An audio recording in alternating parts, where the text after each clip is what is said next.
নমস্কার, আমি চন্দ্রা। আমার এই গল্প পাঠে মূল চ্যানেলটি যদি আপনাদের ভালো লেগে থাকে তাহলে অবশ্যই লাইক, শেয়ার ও সাবস্ক্রাইব করে পাশে থাকবেন এবং অবশ্যই আপনাদের মূল্যবান মতামত কমেন্টের মাধ্যমে আমাকে জানাবেন। আজকের নিবেদন শ্রদ্ধেয় বিভূতিভূষণ বন্দ্যোপাধ্যায়ের পথের পাঁচালী উপন্যাসের মাটির ভেপু।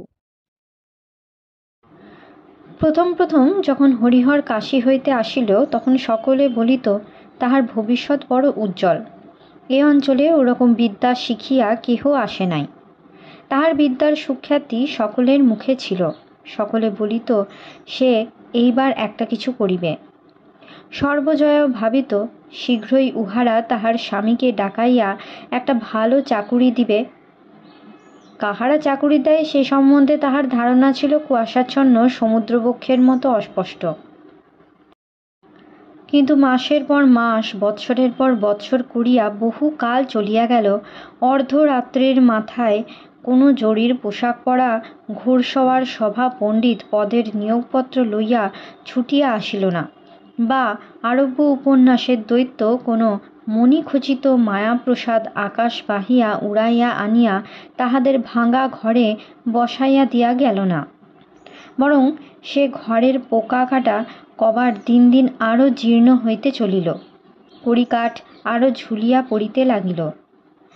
আগে যাও বা ছিল তাও আর সব থাকিতেছে না। তবু সে একেবারে আশা ছাড়ে নাই। হরিহরও বিদেশ হইতে আসিয়া প্রতিবারই একটা একটা আশার কথা এমনভাবে বলে যেন সব ঠিক, অল্পমাত্র বিলম্ব আছে অবস্থা ফিরিল বলিয়া। কিন্তু হয় কই? জীবন বড় মধুময় শুধু এজন্য যে এই মাধুর্যের অনেকটাই স্বপ্ন ও কল্পনা দিয়া গড়া। হোক না স্বপ্ন মিথ্যা, কল্পনা বাস্তবতার লেশ শূন্য, নাইবা থাকিলেও সবসময় তাহাদের পিছনে সার্থকতা। তাহারাই যে জীবনের শ্রেষ্ঠ সম্পদ, তাহারা আসুক। জীবনে অক্ষয় হক তাহাদের আসন, তুচ্ছ সার্থকতা, তুচ্ছ লাভ। হরিহর বাড়ি হইতে গিয়াছে প্রায় 2-3 মাস। টাকা কড়ি খরচপত্র অনেক দিন পাঠায় নাই। দুর্গা অসুখে ভুগিতেছে একটু বেশি। খাই দায় অসুখ হয়, দুদিন একটু ভালো থাকে, হঠাৎ একদিন আবার হয়। সর্বজয়া মেয়ের বিবাহের জন্য স্বামীকে প্রায় তাগাদা দেয়। স্বামীকে দিয়া 2-3খানা পত্র নীরেন্দ্রের পিতা রাজেশ্বরবাবুর নিকট লিখিয়াছে। সেদিকেও আশাও সে এখনো ছাড়ে নাই। হরিহর বলে, তুমি কি খেপলে নাকি? ও সকল বড় লোকের কাণ্ড, রাজেশ্বর কাকা কি আর আমাদের পুঁছবেন? তবুও সর্বজয়া ছাড়ে না। বলে, লেখো না আর একখানা, লিখেই দেখো না, নীরেন তো পছন্দই করে গিয়েছেন। 2-1 মাস চলিয়া যায়, বিশেষ কোনো উত্তর আসে না। আবার সে স্বামীকে পত্র লিখিবার তাগাদা দিতে শুরু করে। এবার হরিহর যখন বিদেশে যায় তখন বলিয়া গিয়াছে এইবার সে এখান হইতে উঠিয়া অন্যত্র বাস করিবার একটা কিছু ঠিক করিয়া আসিবেই। পাড়ার একপাশে নিকোনো পুছনো ছোট্ট খড়ের ঘর 2-3খানা, গোয়ালে হৃষ্টপুষ্ট দুগ্ধবতী গাভী বাঁধা, মাচা ভরা বিচালি, গোলা ভরা ধান, মাঠের ধারের মটর ক্ষেতের তাজা সবুজ গন্ধ খোলা হাওয়ায় উঠান দিয়া বাহিয়া যায়। পাখি ডাকে নীলকণ্ঠ, বাবুই, শ্যামা। অপু সকালে উঠিয়া বড় মাটির ভাঁড়ে দোয়া 1 পাত্র তাজা সফেন কালো গায়ের দুধের সঙ্গে গরম মুড়ির ফলার খাইয়া পড়িতে বসে।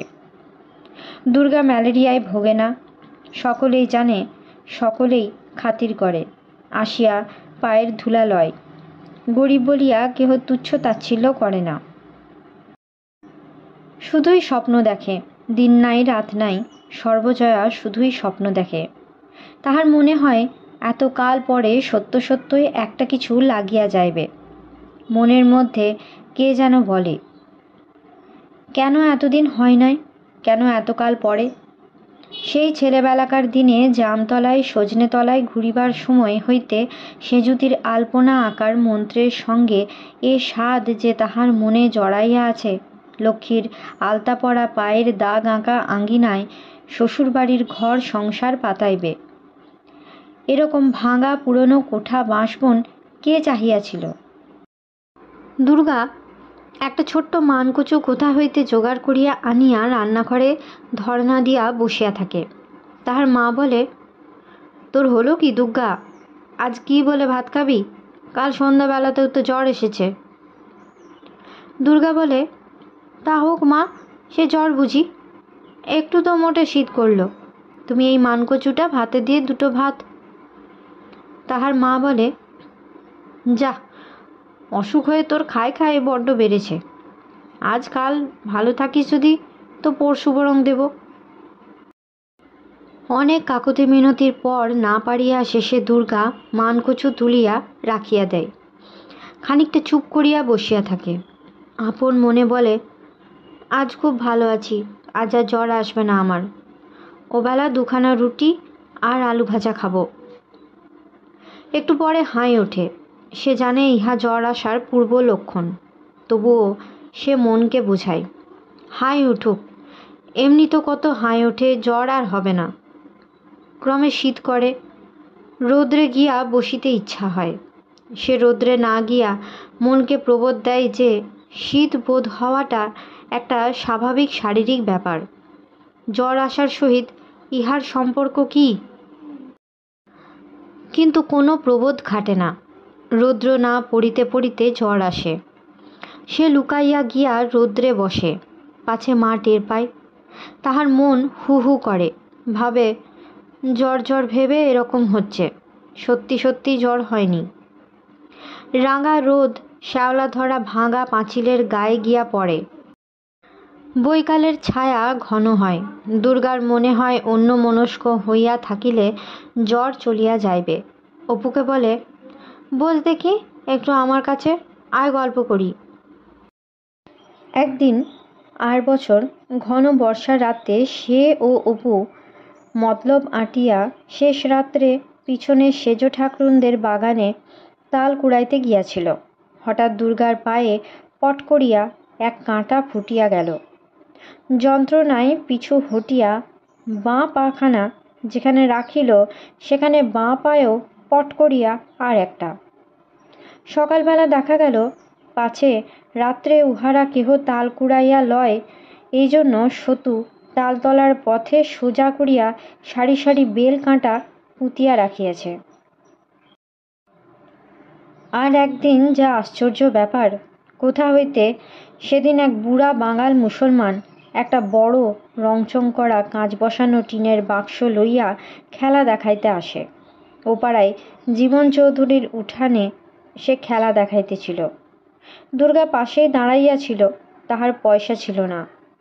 আর সকলে এক এক পয়সা দিয়া বাক্সের গায়ে একটা চোঙের মধ্যে চোখ দিয়া কী সব দেখিতেছিল। বুড়া মুসলমানটি বাক্স বাজাইয়া সুর করিয়া বলিতেছিল, তাজ বিবি কা রোজা দেখো, হাতি বাঘ কা লড়াই দেখো।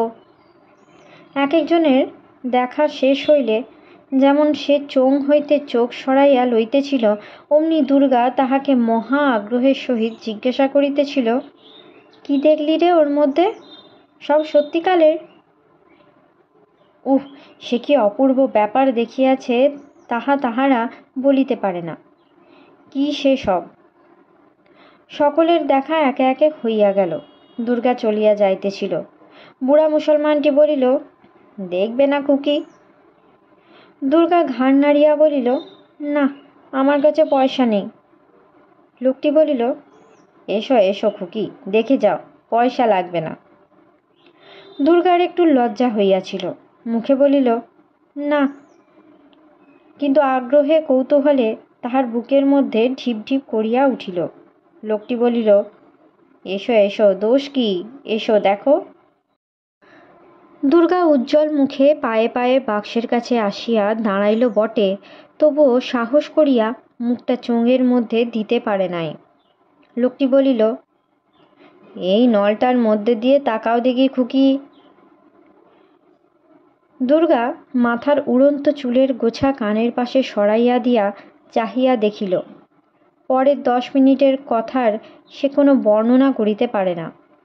সত্যিকারের মানুষ ছবিতে কি করিয়া দেখা যায় কত সাহেব মেম, ঘরবাড়ি, যুদ্ধ, সেসব কথা সে বলিতে পারে না। কি জিনিসই সে দেখিয়াছিল। অপুকে দেখাইতে বড় ইচ্ছা করে। দুর্গা কতবার খুঁজিয়াছে, ও খেলা আর কোনোদিন আসে নাই। গল্প ভালো করিয়া শেষ হইতে না হইতে দুর্গা জ্বরের ধমকে আর বসিতে পারে না। উঠিয়া ঘরের মধ্যে কাঁথা মুড়ি দিয়া শোয়। আজকাল বাবা বাড়ি নেই, অপুকে আর খুঁজিয়া মেলা দেয়। বই দপ্তরে ঘুণ ধরিবার জোগাড় হইয়াছে। সকালবেলা সেই যে এক পুঁটুলি কড়ি লইয়া বাহির হয়, আর ফেরে একেবারে দুপুর ঘুরিয়া গেলে খাইবার সময়। তাহার মা বকে, ছেলের না নিকুচি করেছে, তোমার লেখাপড়া একেবারে ছিকেই উঠল। এবার বাড়ি এলে সব কথা বলে দেব, দেখো তখন তুমি। অপু ভয়ে ভয়ে দপ্তর লইয়া বসে, বইগুলা খুব চারিদিকে ছড়ায়। মাকে বলে, একটু খয়ের দাও মা, আমি দোয়াতের কালি দেব। পরে সে বসিয়া বসিয়া হাতের লেখা লিখিয়া রৌদ্রে দেয়। শুকাইয়া গেলে খয়ের ভিজানো কালি চকচক করে। অপু মহা খুশির সহিত সেদিকে চাহিয়া থাকে, ভাবে আর একটু খয়ের দেব কাল থেকে। ওহ, কি চকচক করছে দেখো একবার। পানের বাটা হইতে মাকে লুকাইয়া বড় একখণ্ড খয়ের লইয়া কালির দোয়াতে দেয়। পরে লেখা লিখিয়া শুকাইতে দিয়া কতটা আজ ঝলঝল করে দেখিবার জন্য কৌতূহলের সহিত সেদিকে চাহিয়া থাকে। মনে হয়, আচ্ছা যদি আরেকটু দিই। একদিন মার কাছে ধরা পড়িয়া যায়। মা বলে, ছেলের লেখার সঙ্গে খোঁজ নেই, কেবল ডালা ডালা খয়ের রোজ দরকার, রেখে দে খয়ের। ধরা পড়িয়া একটু অপ্রতিভ হইয়া বলে, খয়ের নইলে কালি হয় বুঝি? আমি বুঝি এমনি এমনি। না, খয়ের নইলে কালি হবে কেন? এসব রাজ্যের ছেলে আর লেখাপড়া করছে না, তাদের সের খয়ের রোজ জোগানো হয়েছে দোকানে, যা। অপু বসিয়া বসিয়া একখানা খাতায় নাটক লেখে। বহু লিখিয়া খাতাখানা সে প্রায় ভরাইয়া ফেলিয়াছে। মন্ত্রীর বিশ্বাসঘাতকতায় রাজা রাজ্য ছাড়িয়া বনে যায়। রাজপুত্র নীলাম্বর ও রাজকুমারী অম্বা বনের মধ্যে দস্যুর হাতে পড়েন। ঘোর যুদ্ধ হয়। পরে রাজকুমারীর মৃতদেহ নদী তীরে দেখা যায়। নাটকে সতু বলিয়া একটি জটিল চরিত্র সৃষ্টি হইবার অল্প পরেই বিশেষ কোনো মারাত্মক দোষের বর্ণনা না থাকা সত্ত্বেও সে প্রাণদণ্ডে দণ্ডিত হয়। নাটকের শেষ দিকে রাজপুত্রী অম্বার নারদের বরে পুনর্জীবন প্রাপ্তি বা বিশ্বস্ত সেনাপতি জীবনকেতুর সহিত তাহার বিবাহ প্রভৃতি ঘটনায় যাহারা বলেন যে গত বৈশাখ মাসে দেখা যাত্রাপালা হইতে এক নামগুলি ছাড়া মূলত কোনো অংশই পৃথক নহে, বা সেই হইতে ইহা হুবহু লওয়া, তাহারা ভুলিয়া যান যে অতীতের কোনো এক নীরব জ্যোৎস্নাময়ী রাত্রিতে নির্জন বাসকক্ষের স্তিমিত দ্বীপ সজ্জায় এক প্রাচীন কবির নীল মেঘের মতো দৃশ্যমান ময়ূর নিনাদিত দূর বনভূমির স্বপ্ন যদি কালিদাসকে মুক্ত মেঘের ভ্রমণ বর্ণনে অনুপ্রাণিত করিয়া থাকে, তাহা হইলেই বা কি? সে বিস্মৃত শুভ যামিনীর বন্দনা মানুষে নিজের অজ্ঞাতসারে হাজার বৎসর ধরিয়া করিয়া আসিয়াছে। আগুন দিয়াই আগুন জ্বালানো হয়। ছায়ের টিপিতে মশাল গুঁজিয়া কে কোথায় মশাল জ্বালে? দপ্তরে একখানা বই আছে। বইখানার নাম চরিতমালা। লেখা আছে ঈশ্বরচন্দ্র বিদ্যাসাগর প্রণীত। পুরনো বই। তাহার বাবার নানা জায়গা হইতে ছেলের জন্য বই সংগ্রহ করিবার বাতিক আছে। কোথা হইতে এখানা আনিয়াছিল। অপু মাঝে মাঝে খানিকটা পড়িয়া থাকে। বইখানিতে যাহাদের গল্প আছে সে ওই রকম হইতে চায়। হাটে আলু বেচিতে পাঠাইলে কৃষকপুত্র রস্ক বেড়ার ধারে বসিয়া বসিয়া বীজগণিতের চর্চা করিত। কাগজের অভাবে চামড়ার পাতে ভোঁতা আল দিয়া অঙ্ক কষিত।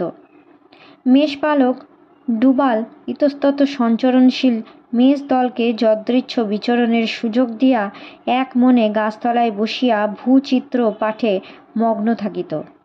সে ওই রকম হতে চায়। বীজগণিত কি জিনিস? সে বীজগণিত পড়িতে চায় রস্কর মতো। সে এই হাতের লেখা লিখিতে চায় না। ধারাপাত কি শুভঙ্করী এসব তাহার ভালো লাগে না।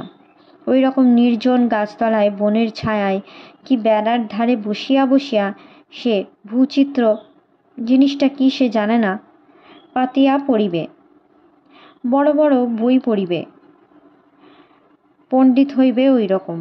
কিন্তু কোথায় পাইবে সেসব জিনিস? কোথায় বা ভূচিত্র, কোথায় বা বীজগণিত, কোথায় বা লাটিন ব্যাকরণ? এখানে শুধুই কড়ির কষার আর্চা আর তৃতীয় নামতা। মা বকিলে কি হবে? যাহা সে পড়িতে চায় তাহা এখানে কই। কয়দিন খুব বর্ষা চলিতেছে। অন্নদারায় চণ্ডীমণ্ডপে সন্ধ্যাবেলায় মজলিস বসে।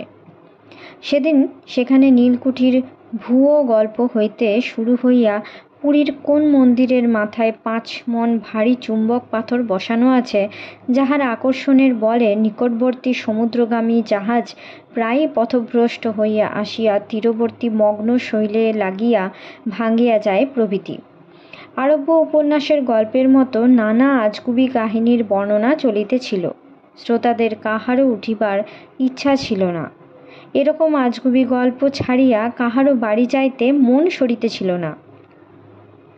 ভূগোল হইতে শীঘ্রই গল্পের ধারা আসিয়া জ্যোতিষে পৌঁছিল। দীনু চৌধুরী বলিতেছিল, ভৃগু সংগীতার মতো অমন বই তো আর নেই। তুমি যাও, শুধু জন্ম রাশিটা গিয়ে দিয়ে দাও। তোমার বাবার নাম, কোন কুলে জন্ম, ভূত ভবিষ্যৎ সব বলে দেবে। তুমি মিলিয়ে নাও। গ্রহ ও রাশিচক্রের যত রকম হয় তা সব দেওয়া আছে কি না, মায় তোমার পূর্বজন্ম পর্যন্ত। সকলে সাগ্রহে শুনিতেছিল, কিন্তু রামময় হঠাৎ বাহিরের দিকে চাহিয়া বলিলেন, না, ওঠা যাক, এরপর যাওয়া যাবে না। দেখছো না কাণ্ড কানা, একটা বড় ঝটকা টাটকা না লাগলে বাঁচি, গতি বড় খারাপ, চলো সব। বৃষ্টির বিরাম নাই, একটু থামে আবার অমনি জোরে জোরে আসে। বৃষ্টির ছাটে চারিধার ধোঁয়া ধোঁয়া। হরিহর মোটে 5 টাকা পাঠিয়েছিল, তাহার পর আর পত্রও নাই, টাকাও নাই। সেও অনেক দিন হইয়া গেল। রোজ সকালে উঠিয়া সর্বজয়া ভাবে আজ ঠিক খরচ আসিবে। ছেলেকে বলে, তুই খেলে খেলে বেড়াস বলে দেখতে পাস নে, ডাক বাস্কটার কাছে গিয়ে বসে থাকবি, পিয়ন যেমন আসবে আর অমনি জিজ্ঞেস করবি। অপু বলে, বাহ, আমি বুঝি বসে থাকি নে, কালও তো এলো পুঁটিদের চিঠি, আমাদের খবরের কাগজ দিয়ে গেল, জিজ্ঞাসা করে এসো দেখি পুঁটিকে। কাল তবে আমাদের খবরের কাগজ কি করে এলো, আমি থাকি না বই কি। বর্ষা রীতিমতো নামিয়াছে। অপু মায়ের কথায় ঠাই রায়েদের চণ্ডীমণ্ডপে পিয়নের প্রত্যাশায় বসিয়া থাকে। সাধু কর্মকারের ঘরে চালা হইতে গোলা পায়রার দল ভিজিতে ভিজিতে ঝটাপট করিয়া উড়িতে উড়িতে রায়েদের পশ্চিমের ঘরের কার্নিশে আসিতেছে। চাহিয়া চাহিয়া দেখে। বাড়ি ফিরিয়া দেখে মা ও দিদি সারা বিকাল ভিজিতে ভিজিতে রাশিকৃত কচুর শাক তুলিয়া রান্নাঘরের দাওয়ায় জড়ো করিয়াছে। অপু বলে, কোত্থেকে আনলে মা? উহ, কত। দুর্গা হাসিয়া বলে, কত? ওহ, তোমার তো বসে বসে বড় সুবিধে। ওই ওদের ডোবার জামতলা থেকে এই এতটা 1 হাঁটু জল, যাও দেখি। সকালে ঘাটে গিয়া নাপিত বউয়ের সঙ্গে দেখা হয়। সর্বজয়া কাপড়ের ভিতর হইতে কাঁসার একখানা রেকাবি বাহির করিয়া বলে, এই দেখো জিনিসখানা, খুব ভালো, ভরণ না, কিছু না, ফুল কাঁসা। তুমি বলেছিলে তাই বলে যাই নিয়ে। এই যে জিনিস নয়, এ আমার বিয়ের দান।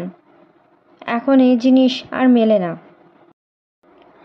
অনেক দরদস্তর পর নাপিত বউ নগদ একটি আধুলি আঁচল হইতে খুলিয়া দিয়া রেকাবিখানা কাপড়ের মধ্যে লুকাইয়া লয়। কাউকে যেন না প্রকাশ করে। সর্বজয়া এই অনুরোধ বারবার করে। 2-1 দিন ঘনীভূত বর্ষা নামিল। হু হু পুবে হাওয়া, খানা ডোবা সব থই থই করিতেছে।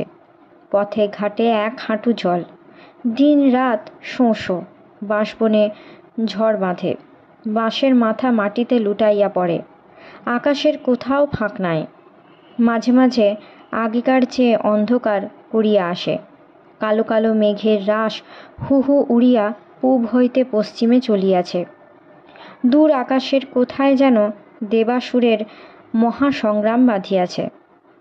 কোন কৌশলী সেনানায়কের চালনায় জল স্থল আকাশ একাকার ছাইয়া ফেলিয়া বিরাট দৈত্য সৈন্য, বাহিনীর পর বাহিনী, অক্ষহিনীর পর অক্ষহিনী, অদৃশ্য রথী মহারথীদের নায়কত্বে ঝড়ের বেগে অগ্রসর হইতেছে।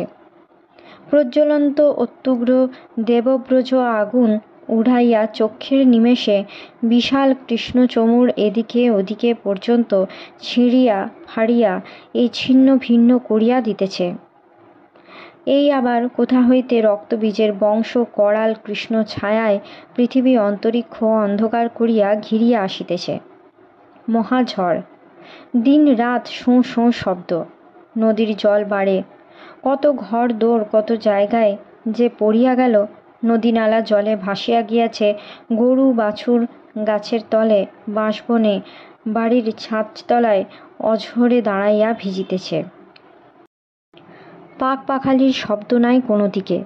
4-5 দিন সমানভাবে কাটিল, কেবল ঝড়ের শব্দ আর অবিশ্রান্ত ধারাবর্ষণ।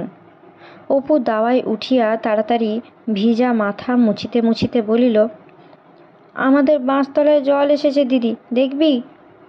দুর্গা কাঁথা মুড়ি দিয়া শুইয়াছিল, না উঠিয়াই বলিল, কতখানি জল এসেছে রে? অপু বলে, তোর জ্বর সারলে কাল দেখে আসিস, তেঁতুলতলার পথে হাঁটু জল। পরে জিজ্ঞাসা করে, মা কোথায় রে? ঘরে একটা দানা নাই, 2খানি বাসি চাল ভাজা মাত্র আছে।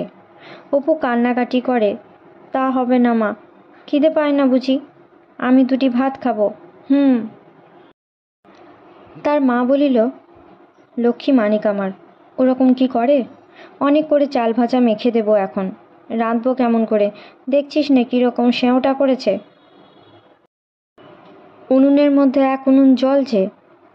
পরে সে কাপড়ের ভিতর হইতে একটা কি বাহির করিয়া হাসি মুখে দেখাইয়া বলে, এই দেখ, একটা কই মাছ বাঁশতলায় কানে হেঁটে দেখি বেড়াচ্ছে, বন্যের জল পেয়ে সব উঠে আসছে গাং থেকে, বরজ পোতার ডোবা থেকে ভেসে নদীর সঙ্গে এক হয়ে গিয়েছে কিনা, তাই সব উঠে আসছে।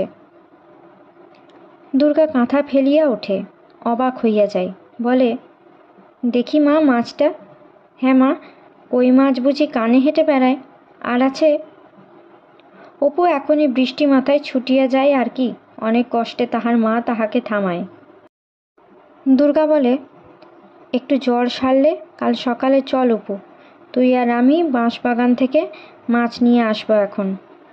পরে সে অবাক হইয়া ভাবে, বাঁশবাগানে মাছ কি করে এলো? বাহ তো, মা কি ভালো করে খুঁজেছে, খুঁজলে আরও সেখানে আছে, দেখতে পেলাম না কীরকম কই মাছ কানে হাঁটে, কাল সকালে দেখব, সকালে জ্বর সেরে যাবে। চারিদিকে বনবাগান ঘিরিয়া সন্ধ্যা নামে, সন্ধ্যার মেঘে ত্রয়োদশীর অন্ধকারে চারিধার একাকার। দুর্গা যে বিছানা পাতিয়া শুইয়া আছে, তাহারই একপাশে তাহার মা ও অপু বসে। সর্বজয়া ভাবে, আজ যদি এক্ষুনি একখানা পত্তর আসে নীরেন বাবাজির, কি জানি তা হতে কি পারে না। নীরেন তো পছন্দই করে গিয়েছেন, কি জানি কি হলো অদৃষ্টে। না, সেসব কি আর আমার অদৃষ্টে হবে, তুমিও যেমন, তাহলে আর ভাবনা ছিল না। ওদিকে ভাই বোনের তুমুল তর্ক বাঁধিয়া যায়। অপু সরিয়া মায়ের কাছে ঘেঁষিয়া বসে, ঠান্ডা হাওয়ায় বেজায় শীত করে। হাসিয়া বলে, মা, কি সেই শ্যামলঙ্কা বাটনা বাটে মাটিতে লুটাই কেশ? দুর্গা বলে, ততক্ষণে মা আমার ছেড়ে গিয়েছেন দেশ। অপু বলে, দূর, হ্যাঁ মা তাই, ততক্ষণে মা আমার ছেড়ে গিয়েছেন দেশ। কথা বলিয়াই সে দিদির অজ্ঞতায় হাসে। সর্বজয়ার বুকে ছেলের অবোধ উল্লাসের হাসি শেলের মতোই বেঁধে। মনে মনে ভাবে, 7টা নয় 5টা নয়, এই তো একটা ছেলে। কি অদৃষ্ট যে করে এসেছিলাম, তার মুখের আবদার রাখতে পারিনে। ঘি না, লুচি না, সন্দেশ না, কিনা 2টো ভাত, নিনক্কি। আবার ভাবে, এই ভাঙা ঘর, টানাটানির সংসার। অপু মানুষ হলে আর এই দুঃখ থাকবে না। ভগবান তাকে মানুষ করে তোলেন যেন। তাহার পর সে বসিয়া বসিয়া গল্প করে। যখন প্রথম সে নিশ্চিন্দিপুরে ঘর করিতে আসিয়াছিল, তখন 1 বৎসর এইরকম অবিশ্রান্ত বর্ষায় নদীর জল এত বাড়িয়াছিল যে ঘাটের পথে মুখুজ্জে বাগানের কাছে বড় বোঝাই নৌকা পর্যন্ত আসিয়াছিল। অপু বলে, কত বড় নৌকো মা? মস্ত। ওই যে খোট্টাদের চুনের নৌকো, সাজি মাটির নৌকো মাঝে মাঝে আসে, দেখেছিস তো? অত বড়। দুর্গা হঠাৎ জিজ্ঞাসা করে, মা, তুমি 4 গুছির বিনুনি করতে জানো? অনেক রাত্রে সর্বজয়ার ঘুম ভাঙিয়া যায়। অপু ডাকিতেছে, মা, ও মা, উঠো, আমার গায়ে জল পড়ছে। সর্বজয়া উঠিয়া আলো জ্বালে। বাহিরে ভয়ানক বৃষ্টির শব্দ হইতেছে। ফুটা ছাদ দিয়া ঘরের সর্বত্র জল পড়িতেছে। সে বিছানা সরাইয়া পাতিয়া দেয়। দুর্গা অঘোর জ্বরে শুইয়া আছে। তাহার মা গায়ে হাত দিয়া দেখে তাহার গায়ের কাঁথা ভিজিয়া সপ সপ করিতেছে। ডাকিয়া বলে, দুর্গা, ও দুর্গা, শুনছিস? একটু ওঠ দেখি, বিছানাটা সরিয়ে নি। ও দুর্গা, শিগগির, একেবারে ভিজে গেল যে সব। ছেলে মেয়ে ঘুমাইয়া পড়িলেও সর্বজয়ার ঘুম আসে না। অন্ধকার রাত, এই ঘন বর্ষা, তাহার মন ছমছম করে। ভয় হয় একটা যেন কিছু ঘটিবে। বুকের মধ্যে কেমন যেন করে। ভাবে, সে মানুষেরই বা কি হলো? কেন পত্তর আসে না? টাকা, মরুকে যাক, এরকম তো কোনোবার হয় না। তার শরীরটা ভালো আছে তো? মা সিদ্ধেশ্বরী, 5 আনার ভোগ দেব, ভালো খবর এনে দাও মা। তার পরদিন সকালের দিকে সামান্য একটু বৃষ্টি থামিল। সর্বজয়া বাটির বাহির হইয়া দেখিল বাঁশবনের মধ্যের ছোট ডোবাটা জলে ভর্তি হইয়া গিয়াছে। ঘাটের পথে নিবারণের মা ভিজিতে ভিজিতে কোথায় যাইতেছিল। সর্বজয়া ডাকিয়া বলিল, ও নিবারণের মা, শোন। পরে সলজ্জভাবে বলিল, সেই তুই একবার বলছিলি না বৃন্দাবনী চাদরের কথা তোর ছেলের জন্যে, তা নিবি? নিবারণের মা বলিল, আছে, দে একটু দৌড়ুক, মোর ছেলেরে সঙ্গে করে এখনই আসবো। এখন নতুন আছে মা ঠাকুর, না পুরনো? সর্বজয়া বলিল, তুই আয় না, এক্ষুনি দেখবি। একটু পুরনো, কিন্তু সে কেউ গায়ে দেয়নি, ধোয়া তোলা আছে। পরে একটু থামিয়া বলিল, তোরা আজকাল চাল ভাঙছিস নে?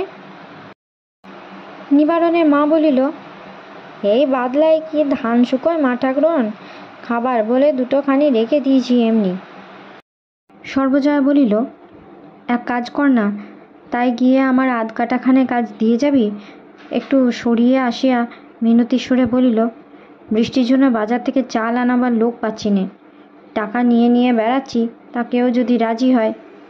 বড় মুশকিলে পড়েছি মা। নিবারণের মা শিকার হইয়া গেল, বলিল, আসবা এখন নিয়ে, কিন্তু সে ভেটেল ধানের চালির ভাত কি আপনারা খেতে পারবেন মা ঠাকুরন? বড্ড মোটা। নিমছাল সিদ্ধ দুর্গা আর খাইতে পারে না। তাহার অসুখ একভাবেই আছে। ঔষধ নাই, পথ্য নাই, ডাক্তার নাই, বৈদ্য নাই। বলে, 1 পয়সার বিস্কুট আনিয়ে দেবে মা, নোনতা, মুখে বেশ লাগে। সাবু তাই জোটে না, তাই বিস্কুট। বৈকালবেলা হইতে আবার ভয়ানক বৃষ্টি নামিল। বৃষ্টির সঙ্গে ঝড়ও যেন বেশি করিয়া আসে। ঘোর বর্ষণ মুখর নির্জন জলে থই থই, হুহু পুবে হাওয়া বওয়া, মেঘে অন্ধকারে একাকার ভাদ্র সন্ধ্যা। আবার সেই রকম কালো কালো পেঁচা তুলোর মতো মেঘ উড়িয়া চলিয়াছে। বৃষ্টির শব্দে কান পাতা যায় না। দরজা জানলা দিয়া ঠান্ডা হাওয়ার ঝাপটার সঙ্গে বৃষ্টির ছাট হু হু করিয়া ঢোকে। ছেঁড়া থলে ছেঁড়া কাপড়, গোজা ভাঙা কপাটের আড়ালের সাধ্য কি সে ঝড়ের ভীম আক্রমণের মুখে দাঁড়ায়? বেশি রাত্রে সকলে ঘুমাইলে বেশি বৃষ্টি নামিল। সর্বজয়ার ঘুম আসে না। সে বিছানায় উঠিয়া বসে। বাহিরে শুধু একটানা হুস হুস জলের শব্দ। ক্রুদ্ধ দৈত্যের মতো গর্জনমান একটানা গোঁ গোঁ রবে ঝড়ের দমকা বাড়িতে বাঁধিতেছে। জীর্ণ কোঠাখানা একবারের দমকায় যেন থরথর করিয়া কাঁপে। ভয়ে তাহার প্রাণ উড়িয়া যায়। গ্রামের একধারে বাঁশবনের মধ্যে ছোট ছোট ছেলে মেয়ে লইয়া নিঃসহায় মনে মনে বলে, ঠাকুর, আমি মরি তাতে ক্ষতি নেই, এদের কি করি? এই রাত্রিরে যাই বা কোথায়? মনে মনে বসিয়া ভাবে, আচ্ছা, যদি কোঠা পড়ে তবে দালানের দেওয়ালটা বোধহয় আগে পড়বে।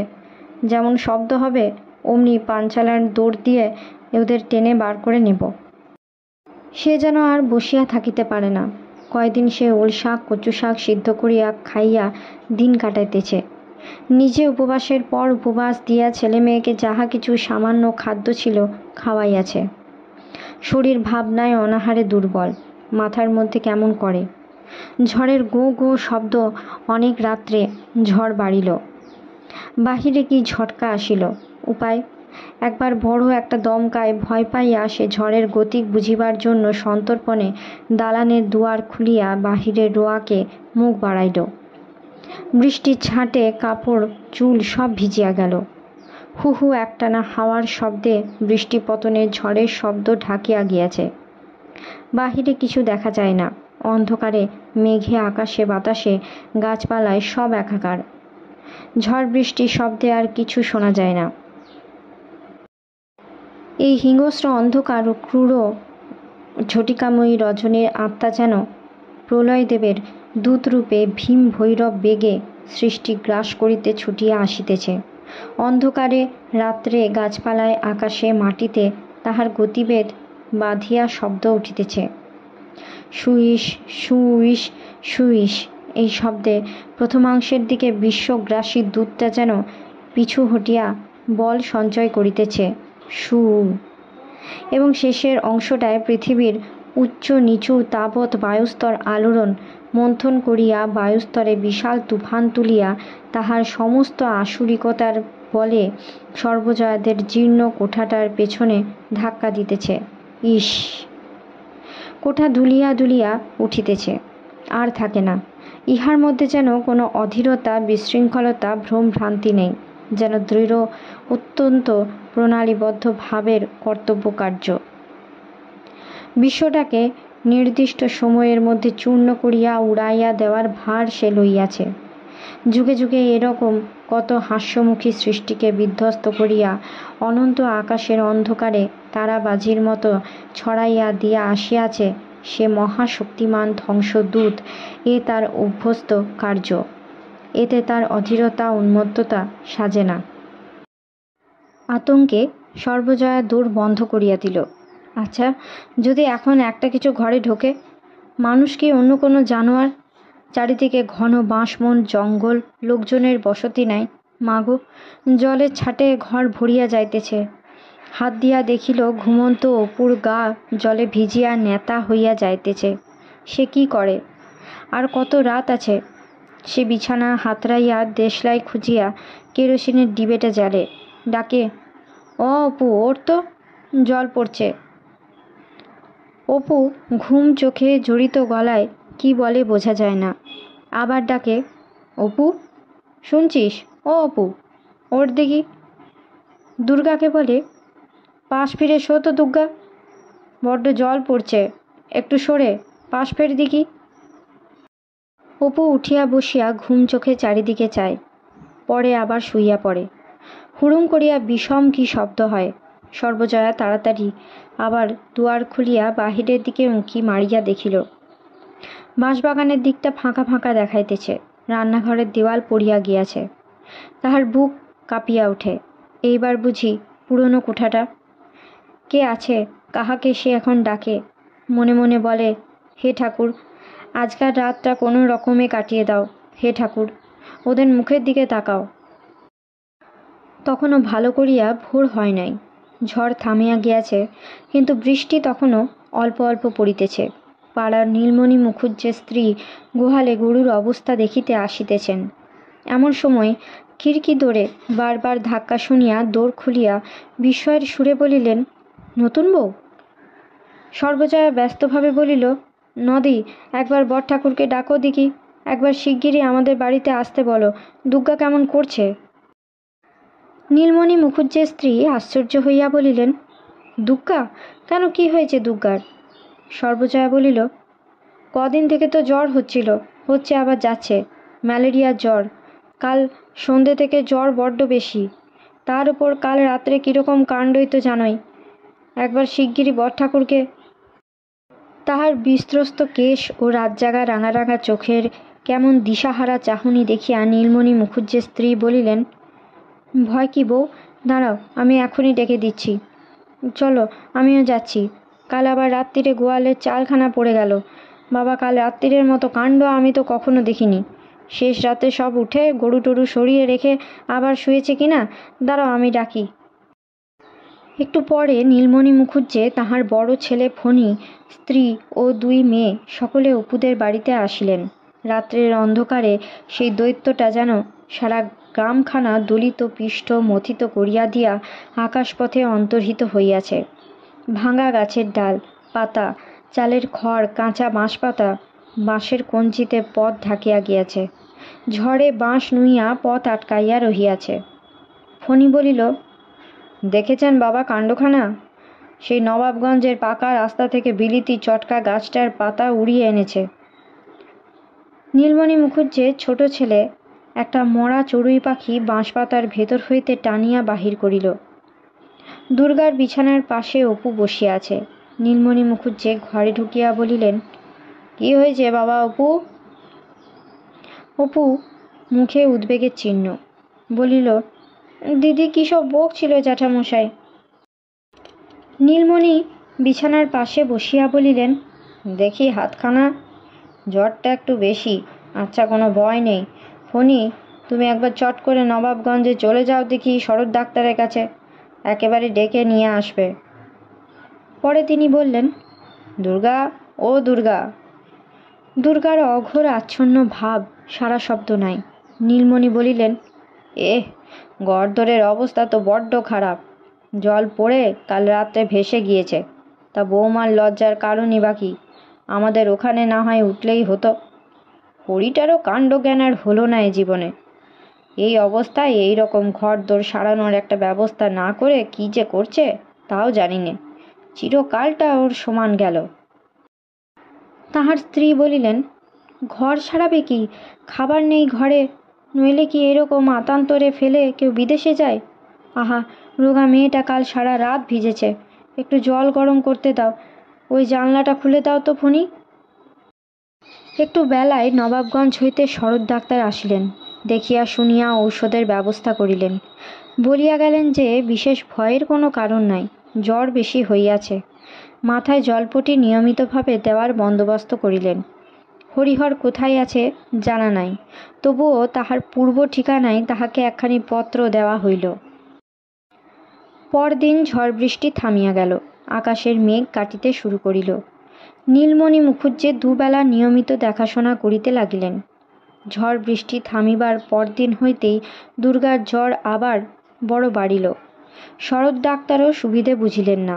হরিহরকে আর একখানা পত্র দেওয়া হইল। অপু তাহার দিদির মাথার কাছে বসিয়া জলপট্টি দিতেছিল।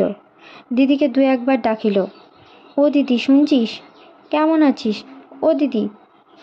দুর্গার কেমন আচ্ছন্ন ভাব, ঠোঁট নড়িতেছে, কি যেন আপন মনে বলিতেছে, ঘোর ঘোর।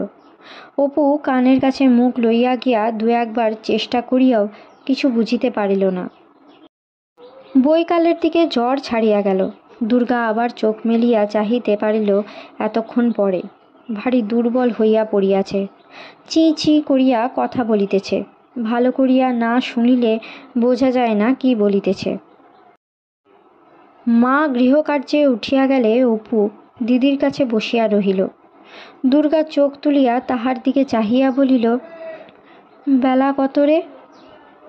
অপু বলিল, বেলা এখনো অনেক আছে, রোদ্দুর উঠেছে আজ, দেখেছিস দিদি?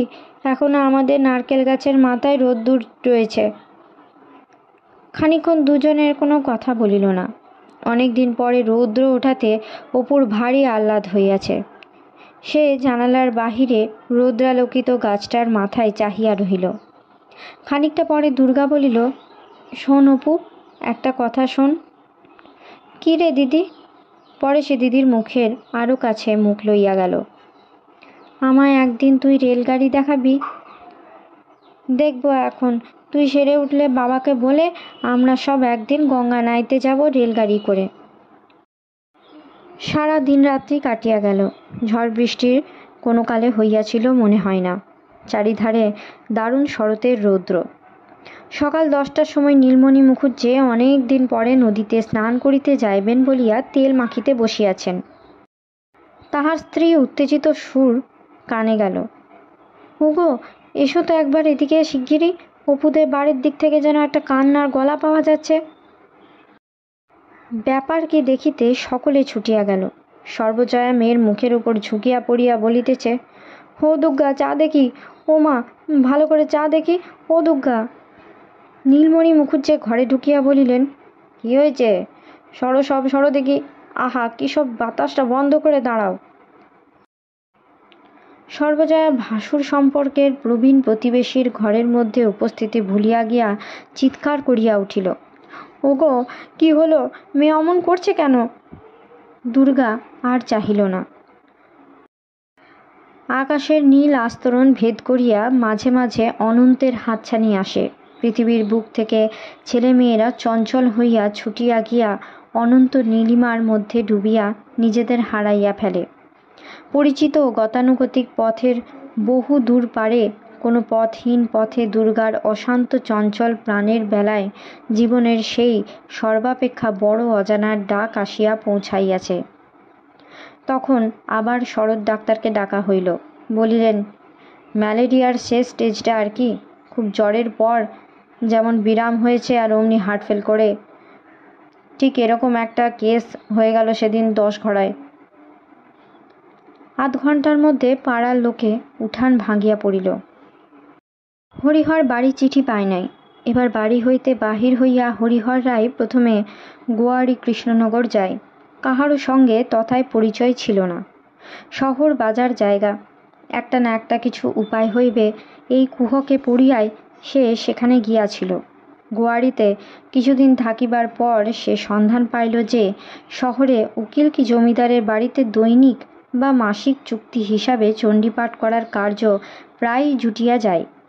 আশায় আশায় দিন 15 কাটাইয়া বাড়ি হইতে পথ খরচ বলিয়া যৎ সামান্য যাহা কিছু আনিয়াছিল ফুরাইয়া ফেলিল, অথচ কোথাও কিছু সুবিধে হয় না।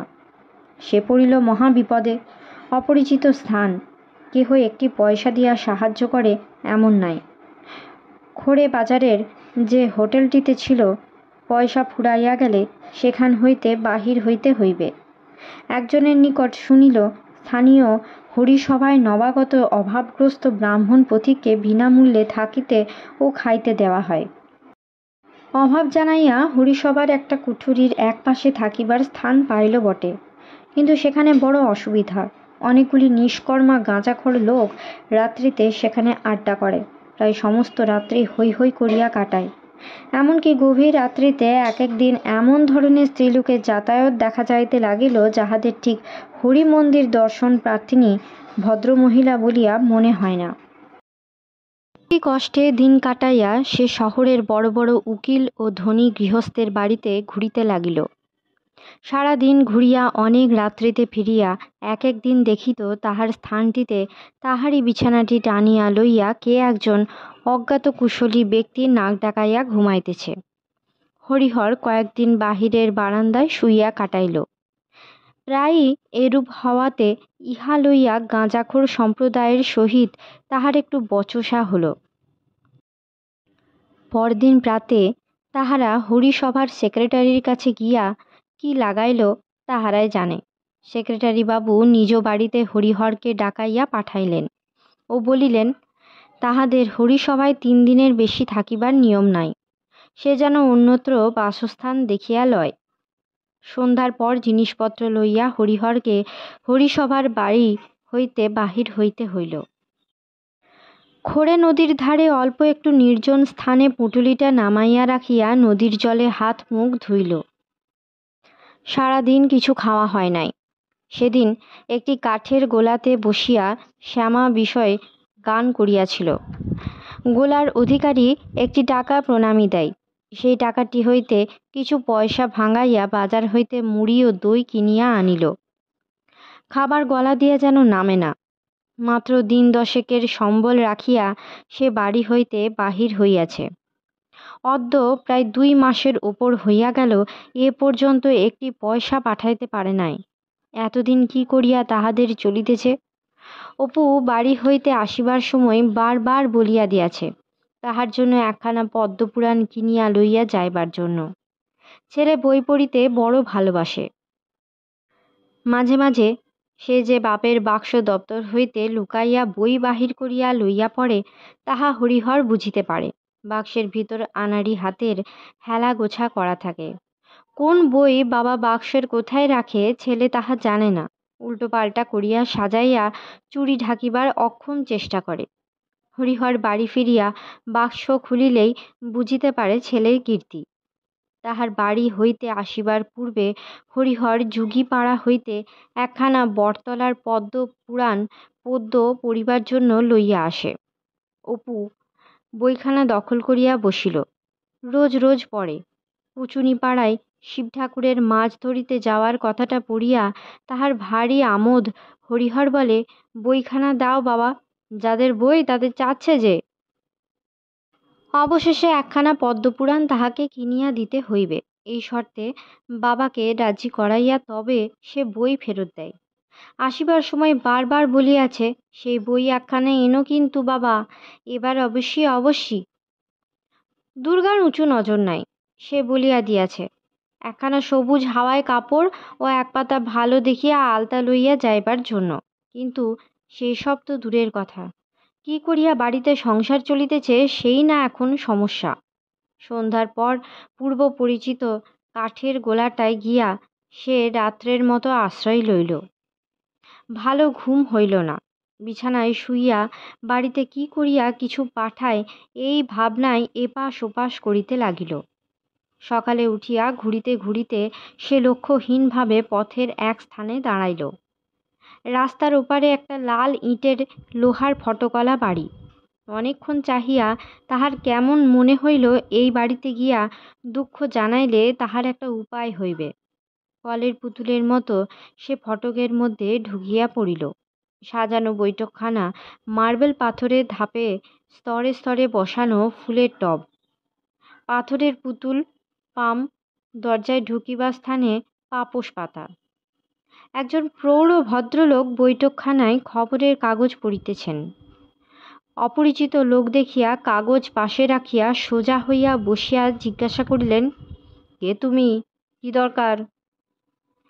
হরিহর বিনীতভাবে বলিল, আগে আমি ব্রাহ্মণ, সংস্কৃত পড়া আছে, চণ্ডী পাঠটাট করি, তাছাড়া ভাগবত কি গীতা পাঠও।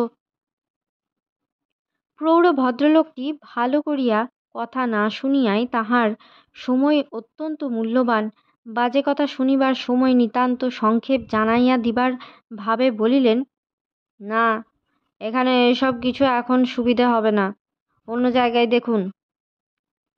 হরিহর মরিয়াভাবে বলিল, আগে নতুন শহরে এসেছি, একেবারে কিছু হাতে নেই, বড় বিপদে পড়েছি, কদিন ধরে কেবলই। লোকটি তাড়াতাড়ি বিদায় করিবার ভঙ্গিতে ঠেস দেওয়ার তাকিয়াটা উঠাইয়া একটা কি তুলিয়া লইয়া হরিহরের দিকে হাত বাড়াইয়া বলিলেন, এই নিন, যান, অন্য কিছু হবে টবে না, নিন।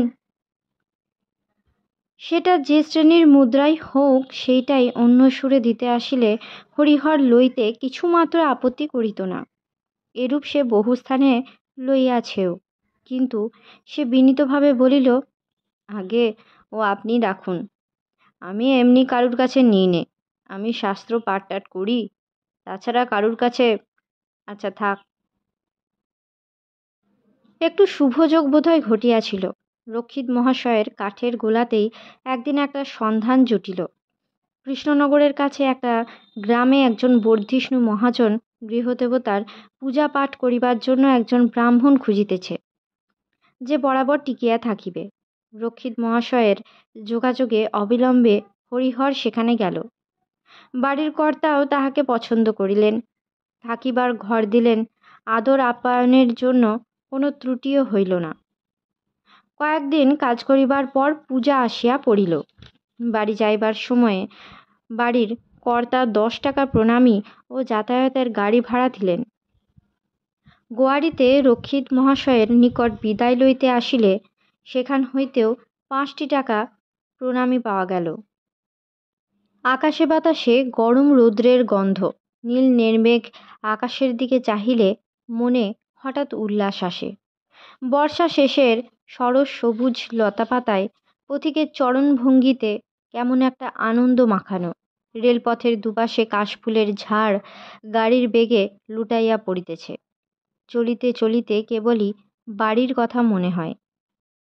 একজন শান্তিপুরের ব্যবসায়ী লোক পূজার পূর্বে কাপড়ের গাঁট ক্রয় করিতে কলিকাতায় গিয়াছিল। চূর্ণীঘাটের খেয়ায় নৌকায় উঠিয়া কলরব পড়িতেছে। সর্বত্র একটা উৎসবের উল্লাস। রানাঘাটের বাজারে সে স্ত্রী ও পুত্রকন্যার জন্য কাপড় কিনিল। দুর্গা লালপাড় কাপড় পরিতে ভালোবাসে। তাহার জন্য বাছিয়া একখানা ভালো কাপড়, ভালো দেখিয়া আলতা কয়েক পাতা। অপুর পদ্মপুরাণ অনেক সন্ধান করিয়াও মিলিল না। অবশেষে একখানা সচিত্র চণ্ডী মাহাত্ম্য বা কালকেতুর উপাখ্যান 6 আনা মূল্যে কিনিয়া লইল। গৃহস্থালির টুকটাক দু একটা জিনিস সর্বজয়া বলিয়া দিয়াছিল। একটা কাঠের চাকি বেলুনের কথা, তাহাও কিনিল। দেশের স্টেশনে নামিয়া হাঁটিতে হাঁটিতে বৈকালের দিকে সে গ্রামে আসিয়া পৌঁছিল। পথে বড় একটা কাহারও সহিত দেখা হইল না।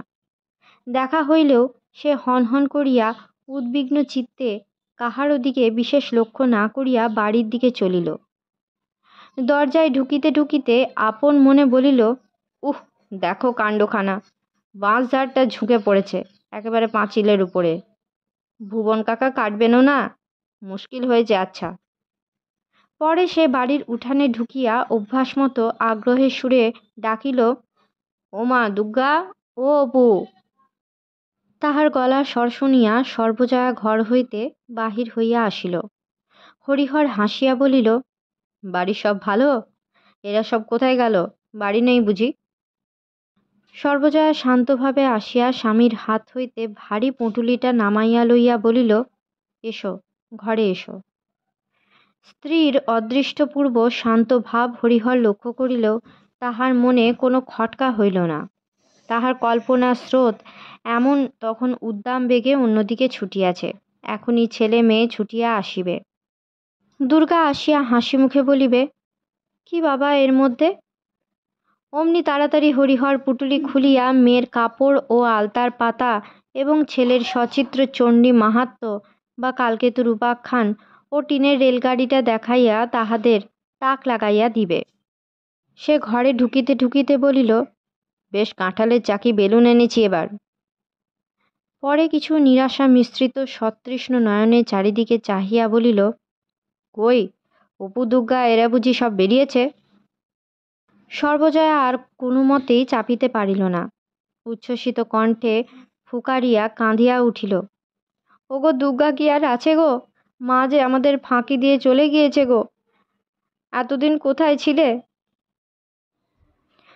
গাঙ্গুলি বাড়ির পূজা অনেক কালের। এ কয়দিন গ্রামে অতি বড় দরিদ্রও অভুক্ত থাকে না।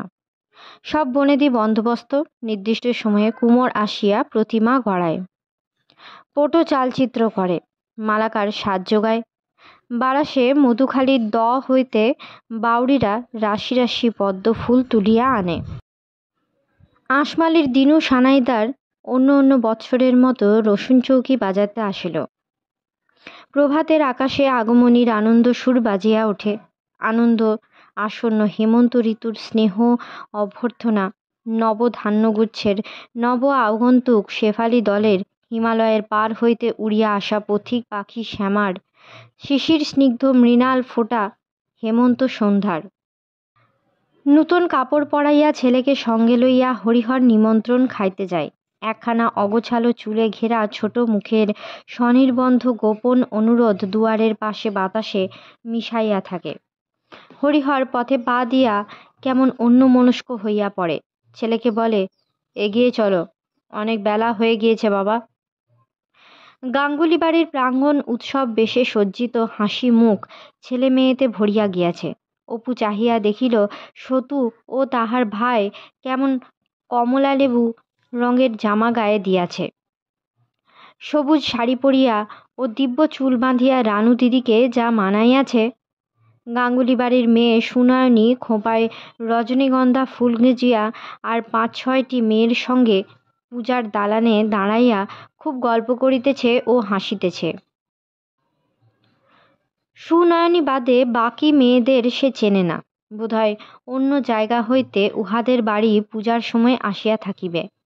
শহরের মেয়ে বোধহয়, যেমন সাজগোজ তেমন দেখিতে। অপু এক দৃষ্টে তাহাদের দিকে চাহিয়া রহিল। ওদিকে কে চেঁচাইয়া বলিতেছে, বড় সামিয়ানাটা আনবার ব্যবস্থা এখনো হলো না? বাহ, তোমাদের যা কাজকর্ম, দেখো এখন এরপর মজাটা। তারপর ব্রাহ্মণ খেতে বসবে কি বেলা 5টায়। দেখিতে দেখিতে দিন কাটিয়া গেল। শীতকালও শেষ হইতে চলিয়াছে। দুর্গার মৃত্যুর পর হইতে সর্বজয়া অনবরত স্বামীকে গ্রাম হইতে উঠিয়া যাইবার জন্য তাগিদ দিয়া আসিতেছিল।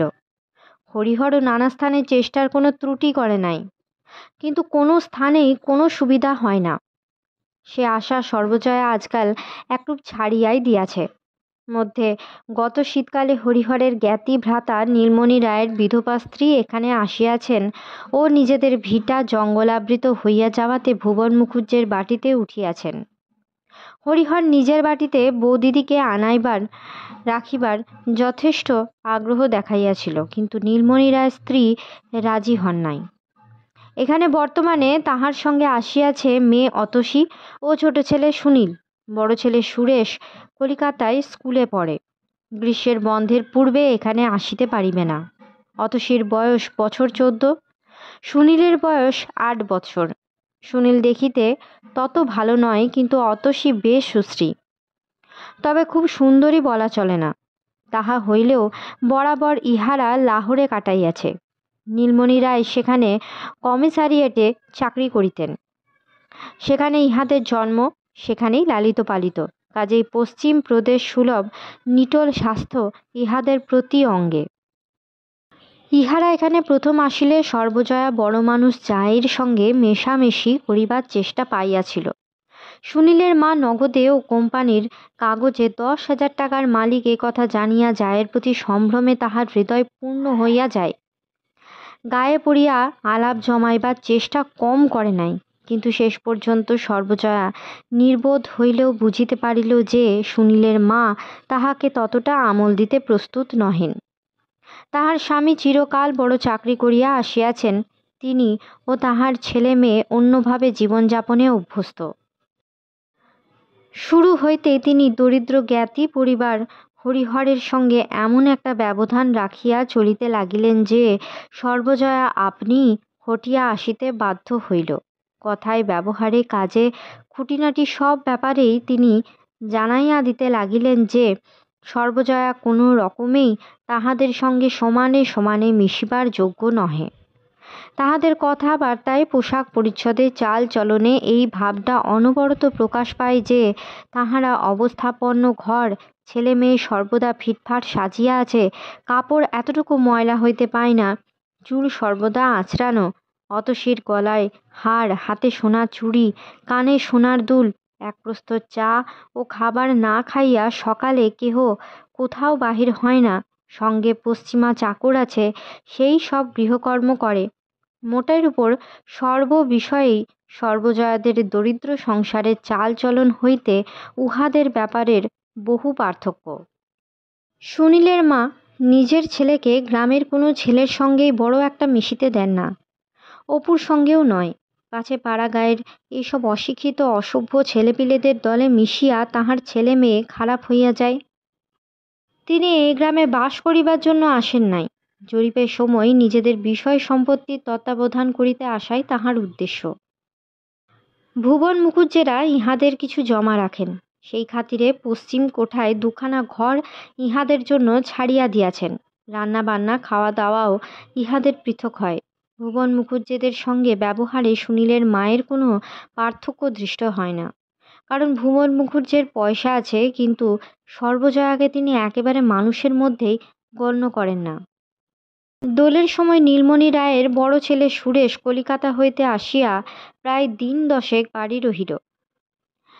সুরেশ অপুরই বয়সী, ইংরাজি স্কুলের ৫ম শ্রেণীতে পড়ে। দেখিতে খুব ফর্সা নয়, উজ্জ্বল শ্যামবর্ণ। নিয়মিত ব্যায়াম করে বলিয়াই শরীর বেশ বলিষ্ঠ ও স্বাস্থ্যবান। অপুর অপেক্ষা ১ বৎসর মাত্র বয়স বেশি হইলেও আকৃতি ও গঠনে ১৫-১৬ বৎসরের ছেলের মতোই দেখায়। সুরেশও এ পাড়ার ছেলের সঙ্গে বড় একটা মেশে না। ও পাড়ায় গাঙ্গুলি বাড়ির রামনাথ গাঙ্গুলির ছেলে তাহার সহপাঠী। গাঙ্গুলি বাড়ির রামনবমী দোলের খুব উৎসব হয়, সেই উপলক্ষে সেও মামার বাড়ি বেড়াইতে আসিয়াছে। সুরেশ অধিকাংশ সময় সেইখানেই কাটায়। গায়ের অন্য কোনো ছেলে মিশিবার যোগ্য বলিয়াও সেও বোধহয় বিবেচনা করে না। যে পোড়ো ভিটাটা জঙ্গলাবৃত হইয়া বাড়ির পাশে পড়িয়া থাকিত, সে জ্ঞান হইয়া অবধি দেখিতেছে সেই ভিটার লোক ইহারা। সে হিসাবে ইহাদিগের প্রতি অপুর একটা বিচিত্র আকর্ষণ। তাহার সমবয়সী সুরেশ কলিকাতায় পড়ে। ছুটিতে বাড়ি আসিলে তাহার সহিত আলাপ করিবার জন্য অনেক দিন হইতে সে প্রতীক্ষায় ছিল, কিন্তু সুরেশ আসিয়া তাহার সহিত তেমন মিশিল না। তাছাড়া সুরেশের চাল চলন কথাবার্তার ধরন এমনই যে সে যেন প্রতি পদেই দেখাইতে চায় গ্রামের ছেলেদের চেয়ে সে অনেক বেশি উঁচু। সমবয়সী হইলেও মুখচোরা অপু তাহাতে আরও ভয় পাইয়া কাছে ঘেঁষে না। অপু এখনো পর্যন্ত কোনো স্কুলে যায় নাই। সুরেশ তাহাকে লেখাপড়ার কথা জিজ্ঞাসা করিলে সে বলিয়াছে, আমি বাড়িতে বাবার কাছে পড়ি। দোলের দিন গাঙ্গুলিদের পুকুরে বাঁধা ঘাটে জলপাইতলায় বসিয়া সুরেশ গ্রামের ছেলেদিগকে দিগ্বিজয়ী নৈয়ায়িক পণ্ডিতের ভঙ্গিতে এ প্রশ্ন ও প্রশ্ন জিজ্ঞাসা করিতেছিল। অপুকে বলিল, বলো তো, ইন্ডিয়ার বাউন্ডারি কি? জিওগ্রাফি জানো? অপু বলিতে পারে নাই। সুরেশ আবার জিজ্ঞাসা করিল, অঙ্ক কি কষেছ? ডেসিমাল ফ্র্যাকশন কষতে পারো? অপু অত শত জানে না। না জানো, তাহার সে টিনের বাক্সটাতে বুঝি কম বই আছে। একখানা নিত্যকর্ম পদ্ধতি, একখানা পুরনো প্রাকৃতিক ভূগোল, একখানা শুভঙ্করী পাতাছেঁড়া বীরাঙ্গনা কাব্য, একখানা মায়ের সেই মহাভারত, এই সব। সে ওইসব বই পড়িয়াছে, অনেকবার পড়া হইয়া গেলেও আবার পড়ে। তাহার বাবা প্রায়ই এখান ওখান হইতে চাহিয়া চিন্তিয়া বই আনিয়া দেয়। ছেলে খুব লেখাপড়া শিখিবে, পণ্ডিত হইবে, তাহাকে মানুষ করিয়া তুলিতে হইবে, এ বিষয়ে বিকারের রোগীর মতো তাহার একটা অদম্য অপ্রশমনীয় পিপাসা। কিন্তু তাহার পয়সা নাই, দূরের স্কুলের বোর্ডিংয়ে রাখিয়া দিবার মতো সঙ্গতি একান্ত অভাব। নিজেও খুব বেশি লেখাপড়া জানেন না, তবুও যতক্ষণ সে বাড়ি থাকে নিজের কাছে বসিয়া ছেলেকে এটা ওটা পড়ায়, নানা গল্প করে। ছেলেকে অঙ্ক শিখাইবার জন্য নিজে একখানা শুভঙ্করীর সাহায্যে বাল্যের অধীত বিস্তৃত বিদ্যা পুনরায় ঝালাইয়া তুলিয়া তবে ছেলেকে অঙ্ক কষায়। তাহাতেই মনে করে ছেলের জ্ঞান হইবে, সেইটাই হয় ছেলেকে পড়িতে দেয়, নতুবা পড়িয়া শোনায়। সে বহু দিন হইতে বঙ্গবাসীর গ্রাহক। অনেক দিনের পুরনো বঙ্গবাসী তাহাদের ঘরে জমা আছে। ছেলে বড় হইলে পড়িবে, এজন্য হরিহর সেগুলিকে সযত্নে বান্ডিল বাঁধিয়া তুলিয়া রাখিয়া দিয়াছিল। এখন সেগুলি কাজে লাগিতেছে। মূল্য দিতে না পারায় নূতন কাগজ আর তাহাদের আসে না। কাগজওয়ালারা কাগজ দেওয়া বন্ধ করিয়া দিয়াছে। ছেলে যে এই বঙ্গবাসী কাগজখানার জন্য কিরূপ পাগল, শনিবার দিনটা সকালবেলা খেলাধুলা ফেরিয়া কেমন করিয়া সে যে ভুবন মুখুজ্জের চণ্ডীমণ্ডপের ডাকবাক্সটার কাছে পিয়নের প্রত্যাশায় হাঁ করিয়া বসিয়া থাকে, হরিহর তাহা খুব জানে বলিয়াই ছেলের এত আদরের জিনিসটা জোগাইতে না পারিয়া তাহার বুকের ভিতর বেদনায় টনটন করে। অপু তবুও পুরাতন বঙ্গবাসী পড়িয়া অনেক গল্প শিখিয়াছে। পটুর কাছে বলে লিউকা ও রাফেল, মার্টিনিক দ্বীপের অগ্নুৎপাত, সোনাকড়া জাদুকরের গল্প, আরও কত কথা। কিন্তু স্কুলের লেখাপড়া তাহার কিছুই হয় না। মোটে ভাগ পর্যন্ত অঙ্ক জানে, ইতিহাস নয়, ব্যাকরণ নয়, জ্যামিতি পরিমিতিরও নাম শোনে নাই। ইংরাজির দৌড়, ফার্স্ট বুকের ঘোড়ার পাতা।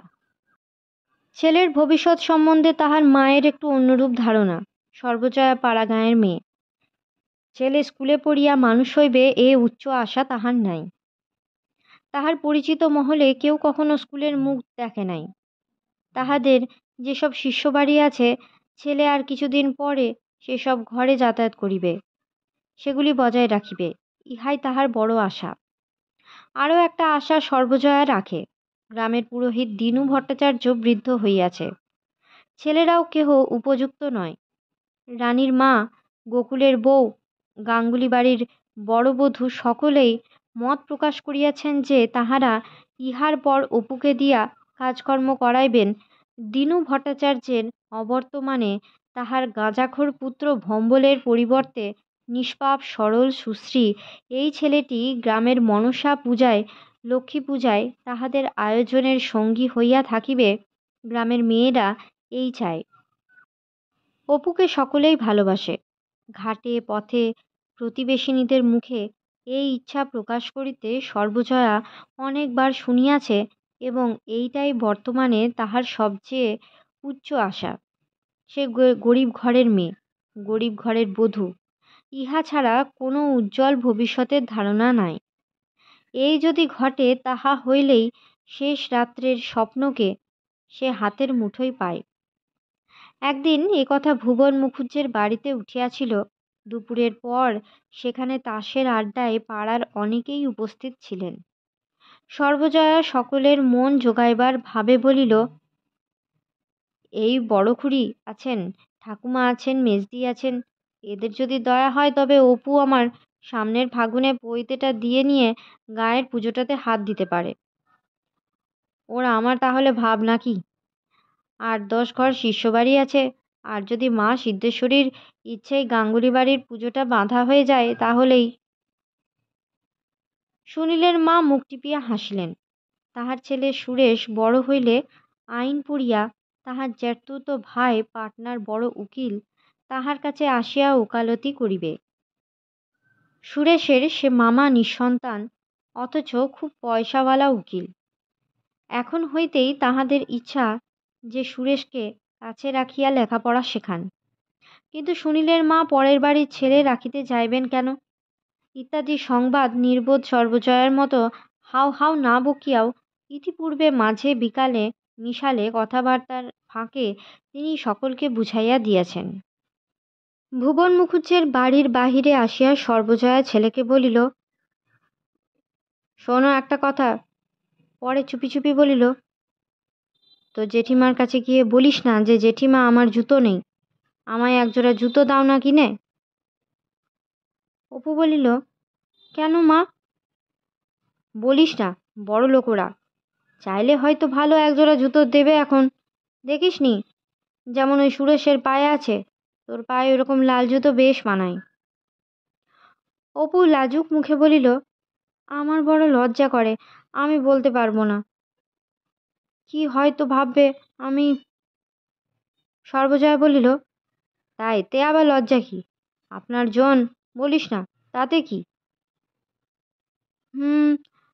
আমি বলতে পারবো না মা, আমি কথা বলতে পারি না জেঠিমার সামনে। সর্বজয়া রাগ করিয়া বলিল, তা পারবে কেন? তোমার যত বৃদ্ধি সব ঘরের কোণে, খালি পায়ে বেরিয়ে বেরিয়ে বেড়াচ্ছ। আজ 2 বছর পায়ে নেই জুতো, সে ভালো, বড়লোক চাইলে হয়তো দিয়ে দিত, তা তোমার মুখ দিয়ে বাকি বেরোবে না, মুখ চোরা রাজা। পূর্ণিমার দিন রানীদের বাড়ি সত্যনারায়ণের পূজার প্রসাদ আনিতে অপু সেখানে গেল। রানী তাহাকে ডাক দিয়া হাসি মুখে বলিল, আমাদের বাড়ি তো আগে আগে কত আসতিস, আজকাল আসিস না কেন রে?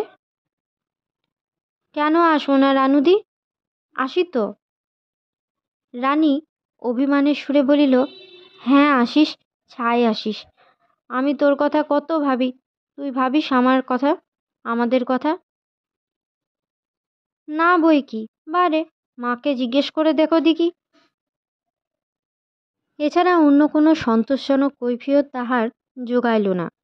রানী তাহাকে সেখানে দাঁড় করাইয়া রাখিয়া নিজে গিয়া তাহার জন্য ফল প্রসাদ ও সন্দেশ লইয়া আসিয়া হাতে দিল।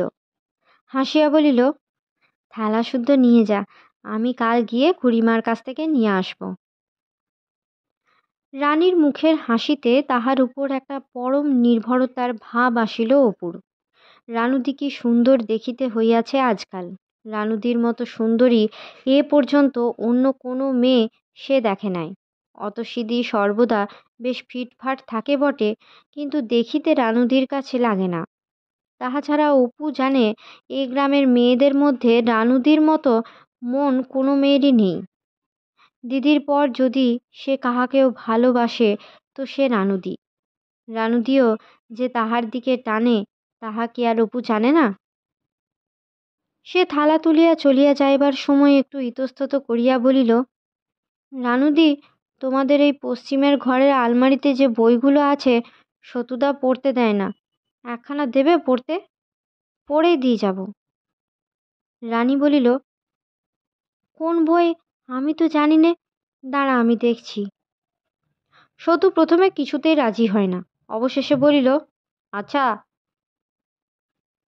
পড়তে দিই যদি এক কাজ করিস। আমাদের মাঠের পুকুরে রোজ মাছ চুরি যাচ্ছে, জ্যাঠামশাই আমাকে বলেছে সেখানে গিয়ে দুপুরবেলা চৌকি দিতে। আমার সেখানে একা একা ভালো লাগে না, তুই যদি যাস আমার বদলে তবে বই পড়তে দেব। রানী প্রতিবাদ করিয়া বলিল, বেশ তো, ও ছেলে মানুষ সেই বনের মধ্যে বসে মাছ চৌকি দেবে বই কি? তুমি বুড়ো ছেলে পারো না আর ও যাবে? যাও, তোমায় বই দিতে হবে না, আমি বাবার কাছে চেয়ে নেব। অপু কিন্তু রাজি হইল। রানীর বাবা ভুবন মুখুজ্জে বিদেশে থাকেন, তাহার আসিবার অনেক দেরি, অথচ এই বইগুলোর উপরে তাহার বড় লোভ। এগুলি পড়িবার লোভে সে কতদিন লুব্ধ চিত্তে সতুদের পশ্চিমের ঘরটায় যাতায়াত করিয়াছে। দু একখানা একটু আধটু পড়িয়াছেও, কিন্তু সতু নিজে তো পড়েই না, তাহাকেও পড়িতে দেয় না। নায়কের ঠিক সংকটময় মুহূর্তটিতেই হাত হইতে বই কাড়িয়া লইয়া যায়। রেখে দে অপু, এসব ছোট কাকার বই, ছিঁড়ে যাবে, দে। অপু হাতে স্বর্গ পাইয়া গেল। প্রতিদিন দুপুরবেলা আলমারি হইতে বাছিয়া এক একখানি করিয়া বই সতুর নিকট হইতে চাহিয়া লইয়া যায় ও বাঁশবনের ছায়ায় কতগুলো শ্যাওড়া গাছের কাঁচা ডাল পাতিয়া তাহার উপরে উপুর হইয়া শুইয়া এক মনে পড়ে। বই অনেক আছে, প্রণয় প্রতিমা, সরোজ সরোজিনী, কুসুম কুমারী, সচিত্র যৌবনে যোগিনী নাটক, দস্যু দুহিতা, প্রেম পরিণাম বা অমৃতে গরল, গোপেশ্বরের গুপ্তকথা, সে কত নাম করিবে। এক একখানি করিয়া সে ধরে, শেষ না করিয়া ছাড়িতে পারে না। চোখ টাটাইয়া ওঠে, রগ ঢিপঢিপ করে। পুকুর ধারের নির্জন বাঁশবনের ছায়া ইতিমধ্যে কখন দীর্ঘ হইয়া মজা পুকুরটার পাটা শ্যাওলার দামে নামিয়া আসে তাহার খেয়ালই থাকে না কোন দিক দিয়া বেলা গেল। কি গল্প! সরোজিনীকে সঙ্গে লইয়া সরোজ নৌকাযোগে মুর্শিদাবাদে যাইতেছেন। পথে নবাবের লোকে নৌকা লুটিয়া তাহাদের বন্দি করিল। নবাবের হুকুমে সরোজের হইয়া গেল প্রাণদণ্ড। সরোজিনীকে একটা অন্ধকার ঘরে চাবি তালা বন্ধ করিয়া রাখিয়া দিল। গভীর রাত্রে কক্ষের দরজা খুলিয়া গেল। নবাব মত্ত অবস্থায় কক্ষে প্রবেশ করিয়া বলিলেন, সুন্দরী, আমার হুকুমে সরোজ মরিয়াছে, আর কেন, ইত্যাদি। সরোজিনী সদর্পে ঘাড় মাকাইয়া বলিলেন, রে পিশাচ, রাজপুত রমণীকে তুই এখনো চিনিস নাই, এ দেহে প্রাণ থাকিতে, ইত্যাদি। এমন সময় কাহার ভীম পদাঘাতে কারাগারের জানালা ভাঙিয়া গেল। নবাব চমকিয়া উঠিয়া দেখিলেন একজন জটাজুটোধারী তেজপুঞ্জ কলেবরে সন্ন্যাসী, সঙ্গে যমদূতের মতো বলিষ্ঠ 4-5 জন লোক। সন্ন্যাসী রোষ কষায়িত নয়নে নবাবের দিকে চাহিয়া বলিলেন, নরাধম, রক্ষক হইয়া ভক্ষক। পরে সরোজিনীর দিকে চাহিয়া বলিলেন, মা, আমি তোমার স্বামীর গুরু, যোগানন্দ স্বামী। তোমার স্বামীর প্রাণহানি হয় নাই, আমার কমণ্ডলুর জলে পুনরুজ্জীবন লাভ করিয়াছে। এখন তুমি চলো মা আমার আশ্রমে, বৎস সরোজ তোমার অপেক্ষা করিয়াছে। গ্রন্থকারের লিপি কৌশল সুন্দর। সরোজের এই বিস্ময়জনক পুনরুজ্জীবন আরও বিশদভাবে ফুটাইবার জন্য তিনি পরবর্তী অধ্যায়ের প্রতি পাঠকের কৌতূহল উদ্দীপ্ত করিয়া বলিতেছেন, এইবার চলো পাঠক, আমরা দেখি বদ্ধভূমিতে সরোজের প্রাণদণ্ড হইবার পর কী উপায়ে তাহার পুনর্জীবন লাভ সম্ভব হইল। ইত্যাদি। এক একটি অধ্যায় শেষ করিয়া অপুর চোখ ঝাপসা হইয়া আসে, গলায় কি যেন আটকাইয়া যায়। আকাশের দিকে চাহিয়া সে 2-1 মিনিট কি ভাবে। আনন্দে বিস্ময়ে উত্তেজনায় তাহার 2 কান দিয়া যেন আগুন বাহির হইতে থাকে। রুদ্ধ নিঃশ্বাসে পরবর্তী অধ্যায়ে মন দেয়। সন্ধ্যা হইয়া যায়, চারিদিকে ছায়া দীর্ঘ হইয়া আসে।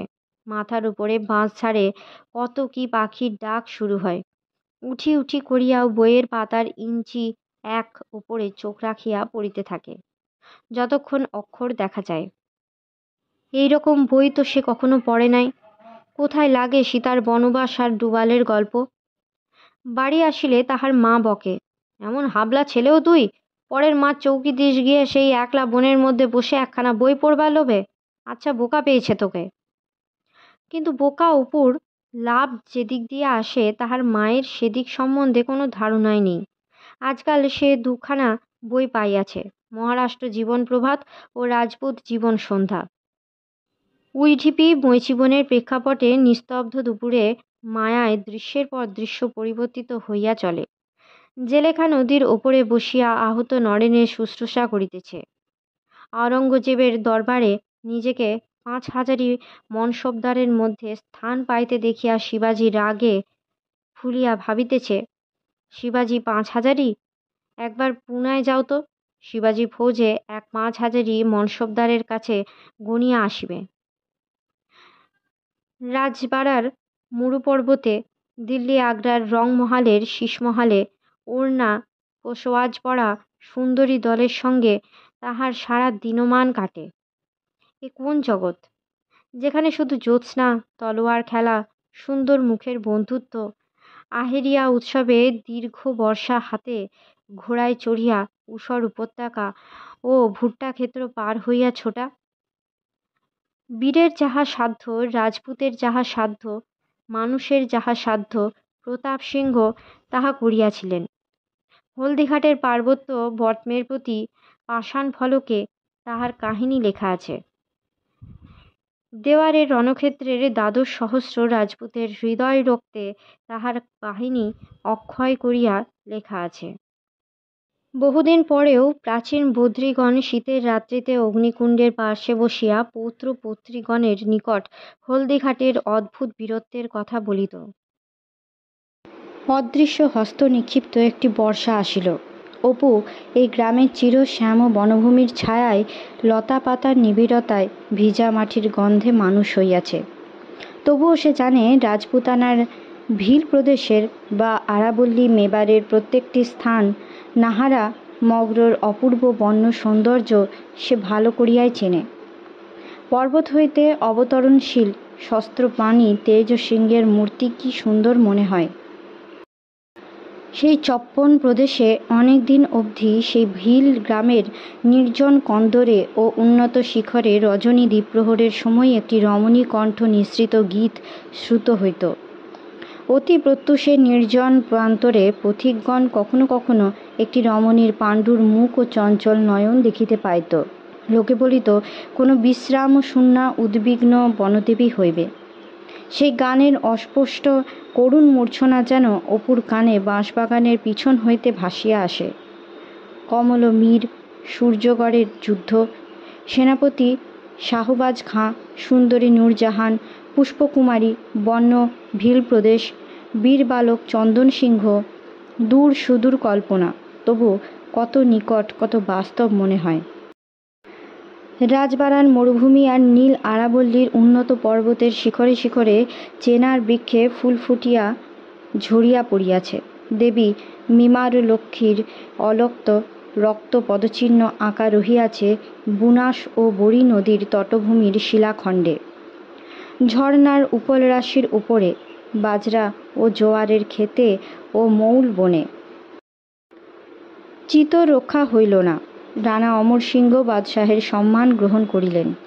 সর্বহারা পিতা প্রতাপ সিংহ, যিনি 25 বৎসর ধরিয়া বনে পর্বতে ভিলের পাল লইয়া যুদ্ধ করিয়াছিলেন, তিনি ব্যথা ক্ষুব্ধ চিত্তে কোথা হইতে দেখিয়াছিলেন এসব।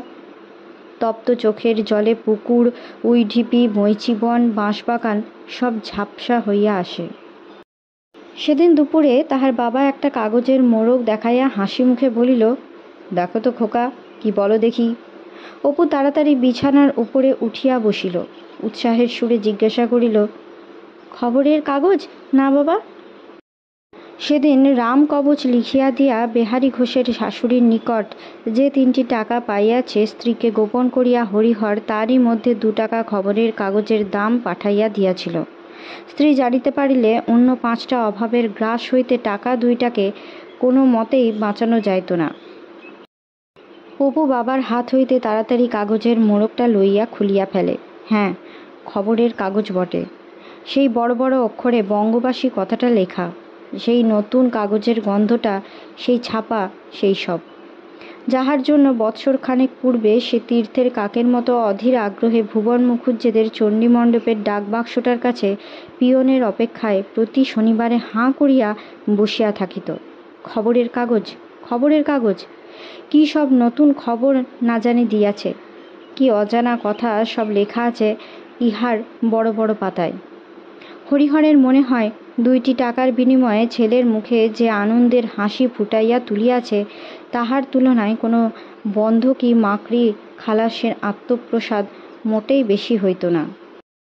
অপু খানিকক্ষণ পড়িয়া বলে, দেখো বাবা, একজন বিলাত যাত্রী চিঠি বেরিয়েছে, আজ থেকেই নতুন বেরোলো। খুব সময়ে আমাদের কাগজটা এসেছে না বাবা? তবুও তার মনে দুঃখ থাকিয়া যায় যে গত বৎসর কাগজখানা হঠাৎ উহারা বন্ধ করিয়া দেওয়াতে জাপানি মাকড়সা সুরের গল্পটার শেষ ভাগ তাহার পড়া হয় নাই। রাইকো রাজসভায় যাওয়ার পর তাহার যে কি ঘটিল তাহা সে জানিতে পারে নাই। একদিন রানী বলিল, তোর খাতায় তুই কি লিখছিস রে? অপু বিস্ময়ের সুরে বলিল, কোন খাতায়? তুমি কি করে? আমি তোদের বাড়ি সেদিন দুপুরে যাইনি বুঝি? তুই ছিলি নে। খুড়িমার সঙ্গে কতক্ষণ বসে কথা বললাম। কেন, খুড়িমা তোকে বলেনি? তাই দেখলাম তোর বইয়ের দপ্তরে তোর সেই রাঙা খাতাখানায় কী সব লিখছিস। আমার নাম রয়েছে, আর দেবী সিংহ না কি একটা। অপু লজ্জায় লাল হইয়া উঠিল। বলিল, ও একটা গল্প। কি গল্প রে? আমায় কিন্তু পড়ে শোনাতে হবে। পরদিন রানী একখানা ছোট বাঁধানো খাতা অপুর হাতে দিয়া বলিল, এতে তুই আমাকে একটা গল্প লিখে দিস, একটা বেশ ভালো দেখে। দিবি তো? অতসী বলছিল তুই ভালো লিখতে পারিস নাকি। লিখে দে, আমি অতসীকে দেখাবো। অপু রাত্রে বসিয়া বসিয়া খাতা লেখে। মাকে বলে, আর একটা পলা তেল দাও না মা, এইটুকু লিখে রাখি আজ। তাহার মা বলে, আজ রাত্রিরে আর পড়ে না, মোটে 2 পলা তেল আছে, কাল আবার রাঁধবো কি দিয়ে? এইখানে রাখছি, এই আলোতে বসে পড়ো। অপু ঝগড়া করে। মা বকে, ছেলের রাত্রির হলে যত লেখাপড়া চার, সারাদিন চুলের টিকিটি দেখবার জো নেই। সকালে করিস কি? যা, তেল দেবো না। অবশেষে অপু উনুনের পাড়ে কাঠের আগুনের আলোয় খাতাখানা আনিয়া বসে। সর্বজয়া ভাবে, অপু আরেকটু বড় হলে আমি ওকে ভালো দেখে বিয়ে দেব। এ ভিটেতে নতুন পাকা বাড়ি উঠবে। আসছে বছর পৈতেটা দিয়ে নিই, তারপর গাঙ্গুলি বাড়ির পুজোটা যদি বাঁধা হয়ে যায়। 4-5 দিন পরে সে রানীর হাতে খাতা ফিরাইয়া দিলে রানী আগ্রহের সহিত খাতা খুলিতে খুলিতে বলিল, লিখেছিস? অপু হাসি হাসি মুখে বলিল, দেখো না খুলে। রানী দেখিয়া খুশির সুরে বলিল, ওহ, অনেক লিখেছিস যে রে, দাঁড়া অতসীকে ডেকে দেখায়। অতসী দেখিয়া বলিল, অপু লিখেছে না আরো কিছু? ইস, এসব বই দেখে লেখা। অপু প্রতিবাদের সুরে বলিল, ইহ, বই দেখে বই কি? আমি তো গল্প বানাই। পটুকে জিজ্ঞেস করো দেখি অতসীদি, ওকে বিকেলে গাঙের ধারে বসে বসে কত বানিয়ে বানিয়ে গল্প বলি নে বুঝি।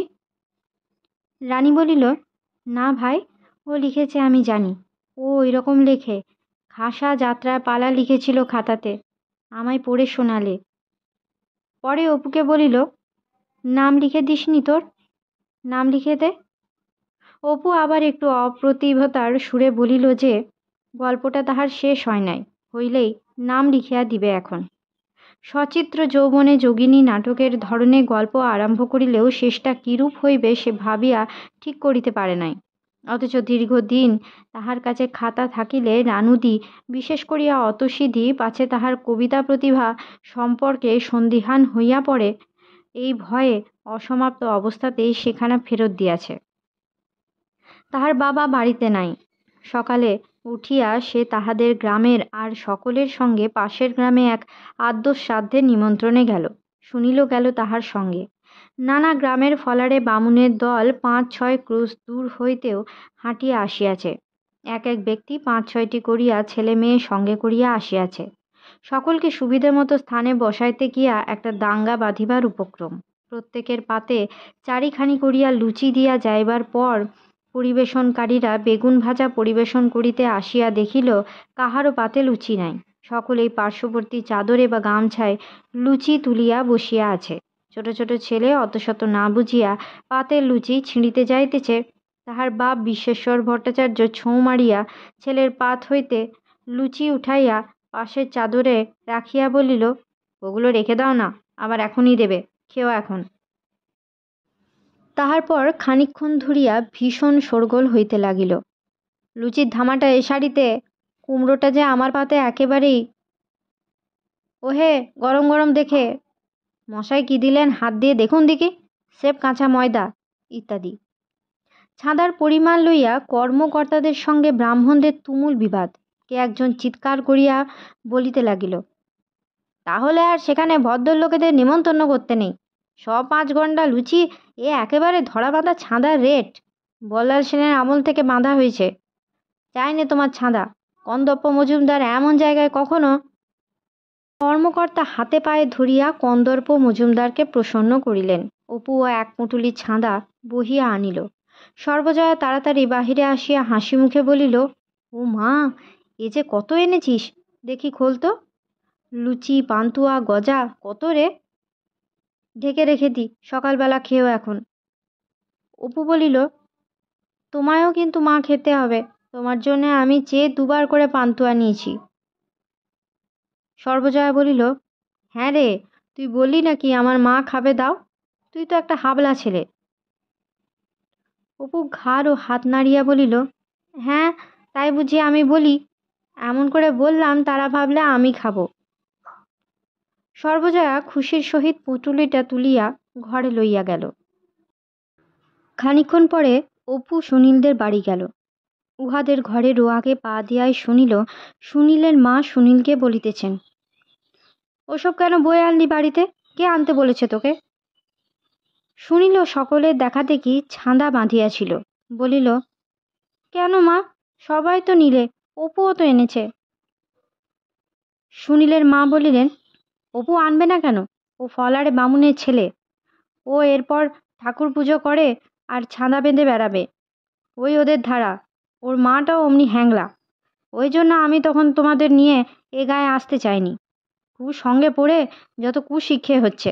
যা, ওসব অপুকে ডেকে দিয়ে আয়। যা, না হয় ফেলে দিকে যা। নেমন্তন্ন করেছে, নেমন্তন্ন খেলি, ছোট লোকের মতো এসব বেঁধে আনবার দরকার কি? অপু ভয় পাইয়া আর সুনীলের ঘরে ঢুকিল না। বাড়ি ফিরিতে ফিরিতে ভাবিল, যাহা তাহার মা পাইয়া এত খুশি হইল, জ্যাঠাইমা তাহা দেখিয়াই এত রাগিল কেন? খাবারগুলো কি ঢেলা মাটি যে সেগুলো ফেলিয়া দিতে হইবে? তাহার মা হ্যাংলা? সে ফলারে বামুনের ছেলে? বারে, জেঠিমা যেন অনেক পান্তুয়া গজা খাইয়াছে, তাহার মা তো ওসব কিছুই খাইতে পায় না। আর সেই বা নিজে এসব কদিন খাইয়াছে। সুনীলের কাছে যাহা অন্যায়, তাহার কাছে সেটা কেমন করিয়া অন্যায় হইতে পারে? লেখাপড়া বড় একটা তাহার হয় না, সে এইসব করিয়াই বেড়ায়। ফলার খাওয়া, ছাঁদা বাঁধা, বাপের সঙ্গে শিষ্যবাড়ি যাওয়া, মাছ ধরা। সেই ছোট্ট ছেলে পটু জেলেপাড়ায় কড়ি খেলিতে গিয়া যে সেবার মার খাইয়াছিল, সে এসব বিষয়ে অপুর সঙ্গী। আজকাল সে আরও বড় হইয়াছে, মাথাতেও লম্বা হইয়াছে। সব সময় অপুদার সঙ্গে সঙ্গে ঘোরে। ওপাড়া হইতে এপাড়ায় আসে শুধু অপুদার সঙ্গে খেলিতে, আর কাহারও সঙ্গে সে বড় একটা মেশে না। তাহাতে বাঁচাইতে গিয়া অপুদা যে জেলের ছেলেদের হাতে মার খাইয়াছিল, সে কথা সে এখনো ভোলে নাই। মাছ ধরিবার শখ অপুর অত্যন্ত বেশি।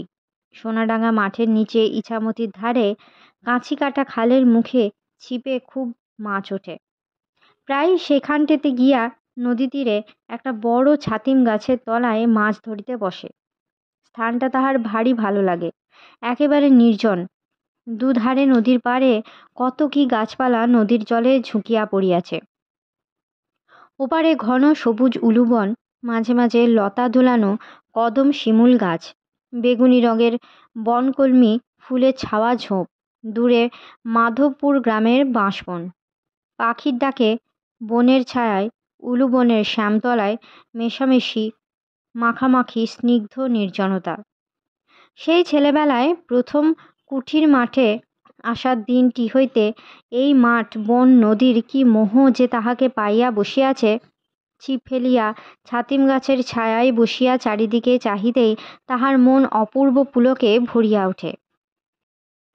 মাছ হোক বা না হোক, যখনই ঘন বৈকালের ছায়া মাঠের ধারের খেজুর ঝোপের ডাঁসা খেজুরের গন্ধে ভরপুর হইয়া ওঠে, স্নিগ্ধ বাতাসে চারিধার হইতে বউ কথা কও পাপিয়ার ডাক ভাসিয়া আসে, ডালে ডালে অভ্র আবির ছড়াইয়া সূর্যদেব সোনাডাঙ্গার মাঠের সেই ঠ্যাঙারে বটগাছটার আড়ালে হেলিয়া পড়েন, নদীর জল কালো হইয়া যায়, গাং শালিকের দল কলরব করিতে করিতে বাসায় ফেরে, তখনই তাহার মন বিভোর হইয়া ওঠে।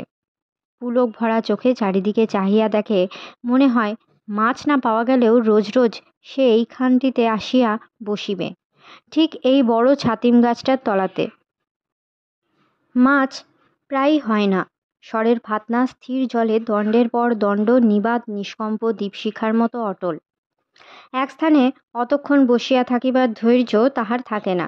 সে এদিকে ওদিকে ছটফট করিয়া বেড়ায় ঝোপের মধ্যে পাখির বাসার খোঁজে। ফিরিয়া আসিয়া হয়তো চোখে পড়ে ফাতনা একটু একটু ঠুকরাইতেছে। ছিপ তুলিয়া বলে, দূর, ঝেয়া মাছের ঝাঁক লেগেছে, এখানে কিছু হবে না। পরে সেখান হইতে ছিপ তুলিয়া একটু দূরে শ্যাওলা দামের পাশে গিয়া টোপ ফেলে। জলটার গভীর কালো রঙে মনে হয় বড় রুই কাতলা এমনি টোপ গেলে আর কি। ভ্রম ঘুচিতে বেশি দেরি হয় না, স্বরের ফাতনা নির্বিকল্প সমাধির অবস্থা প্রাপ্ত হয়। এক একদিন সে এক একখানা বই সঙ্গে করিয়া আনিয়া বসে। ছিপ ফেলিয়া বই খুলিয়া পড়ে। সুরেশের নিকট হইতে সে একখানা নিচের ক্লাসের ছবিওয়ালা ইংরাজি বই ও তাহার অর্থপুস্তক চাহিয়া লইয়াছে। ইংরাজি সে বুঝিতে পারে না। অর্থপুস্তক দেখিয়া গল্পের বাংলাটা বুঝিয়া লয় ও ইংরাজি বইখানাতে শুধু ছবি দেখে। দূর দেশের কথা ও সকল রকম মহত্বের কাহিনী ছেলেবেলা হইতেই তাহার মনকে বড় দোলা দেয়। এই বইখানাতে সেই ধরনের অনেকগুলি গল্প আছে। কোথাকার মুক্ত প্রান্তরে একজন ভ্রমণকারী বিষম তুষার ঝটিকার মধ্যে পথ হারাইয়া চক্রাকারে ঘুরিতে ঘুরিতে শীতে প্রাণ হারায়। অজানা মহাসমুদ্রে পাড়ি দিয়া ক্রিস্টোফার কলম্বাস কিরূপে আমেরিকা আবিষ্কার করিলেন, এমনি সব গল্প। যে দুটি ইংরাজ বালক বালিকা সমুদ্র তীরের শৈলগাত্রে গাংচিলের বাসা হইতে ডিম সংগ্রহ করিতে গিয়া বিপদগ্রস্ত হইয়াছিল, যে সাহসিনী বালিকা প্রাস্কোভিয়া লপুলফ নির্বাসিত পিতার নির্বাসন দণ্ড প্রত্যাহার করিবার আশায় জনহীন তুষারাবৃত প্রান্তরের পথে সুদূর সাইবেরিয়া হইতে একা বাহির হইয়াছিল, তাহাদের যেন সে দেখিলেই চিনিতে পারে। স্যার ফিলিপ সিডনির ছোট্ট গল্পটুকু পড়িয়া তাহার চোখ দুটি জলে ভরিয়া যায়। সুরেশকে জিজ্ঞাসা করে, সুরেশদা, এই গল্পটা জানো তুমি? বড় করে বলো না। সুরেশ বলে, ওহ, জুটফেনের যুদ্ধের কথা। অপু অবাক হইয়া বলে, কি সুরেশদা, জুটফেন? কোথায় সে? সুরেশ ওইটুকুর বেশি আর বলিতে পারে না। মাসখানেক পরে একদিন মাছ ধরিতে গিয়া একটা সরপুঁটি মাছ কি করিয়া তাহার ছিপে উঠিয়া গেল। লোভ পাইয়া সে জায়গাটি আর অপু ছাড়ে না। গাছের ডালপালা ভাঙিয়া আনিয়া বিছাইয়া বসে। ক্রমে বেলা যায়। নদীর ধারের মাঠে আবার সেই অপূর্ব নীরবতা। ওপারের দেওয়ারের মাঠের পাড়ে সুদূর প্রসারী সবুজ উলুবনে কাশছোপে কদম শিমুল গাছের মাথায় আবার তাহার শৈশব পুলকের শুভ মুহূর্তের অতি পরিচিত পুরাতন সাথী বৈকালের মিলিয়ে যাওয়া শেষ রোদ। বঙ্গবাসীতে বিলাত যাত্রীর চিঠির মধ্যে পড়া সেই সুন্দর গল্পটি তাহার মনে পড়ে। সে সুরেশ দাদার ইংরেজি ম্যাপে ভূমধ্যসাগর কোথায় দেখিয়াছে, তারই ওপারে ফ্রান্স দেশ সে জানে। কত কাল আগে ফ্রান্স দেশের বুকে তখন বৈদেশিক সৈন্যবাহিনী চাপিয়া বসিয়াছে, দেশ বিপন্ন, রাজা শক্তিহীন, চারিদিকে অরাজকতা লুটতরাজ।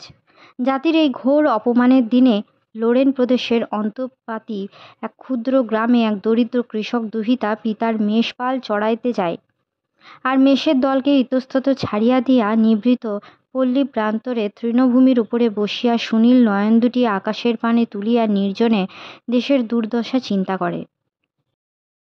দিনের পর দিন এরূপ ভাবিতে ভাবিতে তাহার নিষ্পাপ কুমারী মনে উদয় হইল, কে তাহাকে বলিতেছে, তুমি ফ্রান্সের রক্ষা কর্তী, তুমি গিয়া রাজ সৈন্য জড়ো করো, অস্ত্র ধরো, দেশের জাতির পরিত্রাণের ভার তোমার হাতে। দেবী মেরি তাহার উৎসাহদাত্রী। দূর স্বর্গ হইতে তাহার আহ্বান আসে দিনের পর দিন। তারপর নবতেজোদ্দীপ্ত ফরাসি সৈন্যবাহিনী কি করিয়া শত্রুদলকে দেশ হইতে তাড়াইয়া দিল, কি করিয়া ভাবময়ী কুমারী নিজে অস্ত্র ধরিয়া দেশের রাজাকে সিংহাসনে বসাইলেন, তারপর অজ্ঞানান্ধ লোকে কি করিয়া তাহাকে ডাইনি অপবাদে জীবন্ত পুড়াইয়া মারিল, এই সকল কথায় সে আজ পড়িয়াছে। এই বৈকাল বেলাটাতে এই শান্ত নদীর ধারে গল্পটি ভাবিতে ভাবিতে কি অপূর্বভাবেই তাহার মন পূর্ণ হইয়া যায়। কুমারীর যুদ্ধের কথা, জয়ের কথা, অন্য সব কথা সে তত ভাবে না, কিন্তু যে ছবিটি তাহার বারবার মনে আসে তাহা শুধু নির্জন প্রান্তরে চিন্তারতা বালিকা, আর চারিধারে যদৃচ্ছ বিচরণশীল মেষদল, নিম্নে শ্যাম ও তৃণভূমি, মাথার উপরে মুক্ত নীল আকাশ, একদিকে দুর্ধর্ষ বৈদেশিক শত্রু, নিষ্ঠুরতা, জয় লালসার দর্প, রক্তস্রোত, অপরদিকে এক সরলা দিব্য ভাবময়ী নীল নয়না পল্লী বালিকা। ছবিটি তাহার প্রবর্ধমান বালক মনকে মুগ্ধ করিয়া দেয়।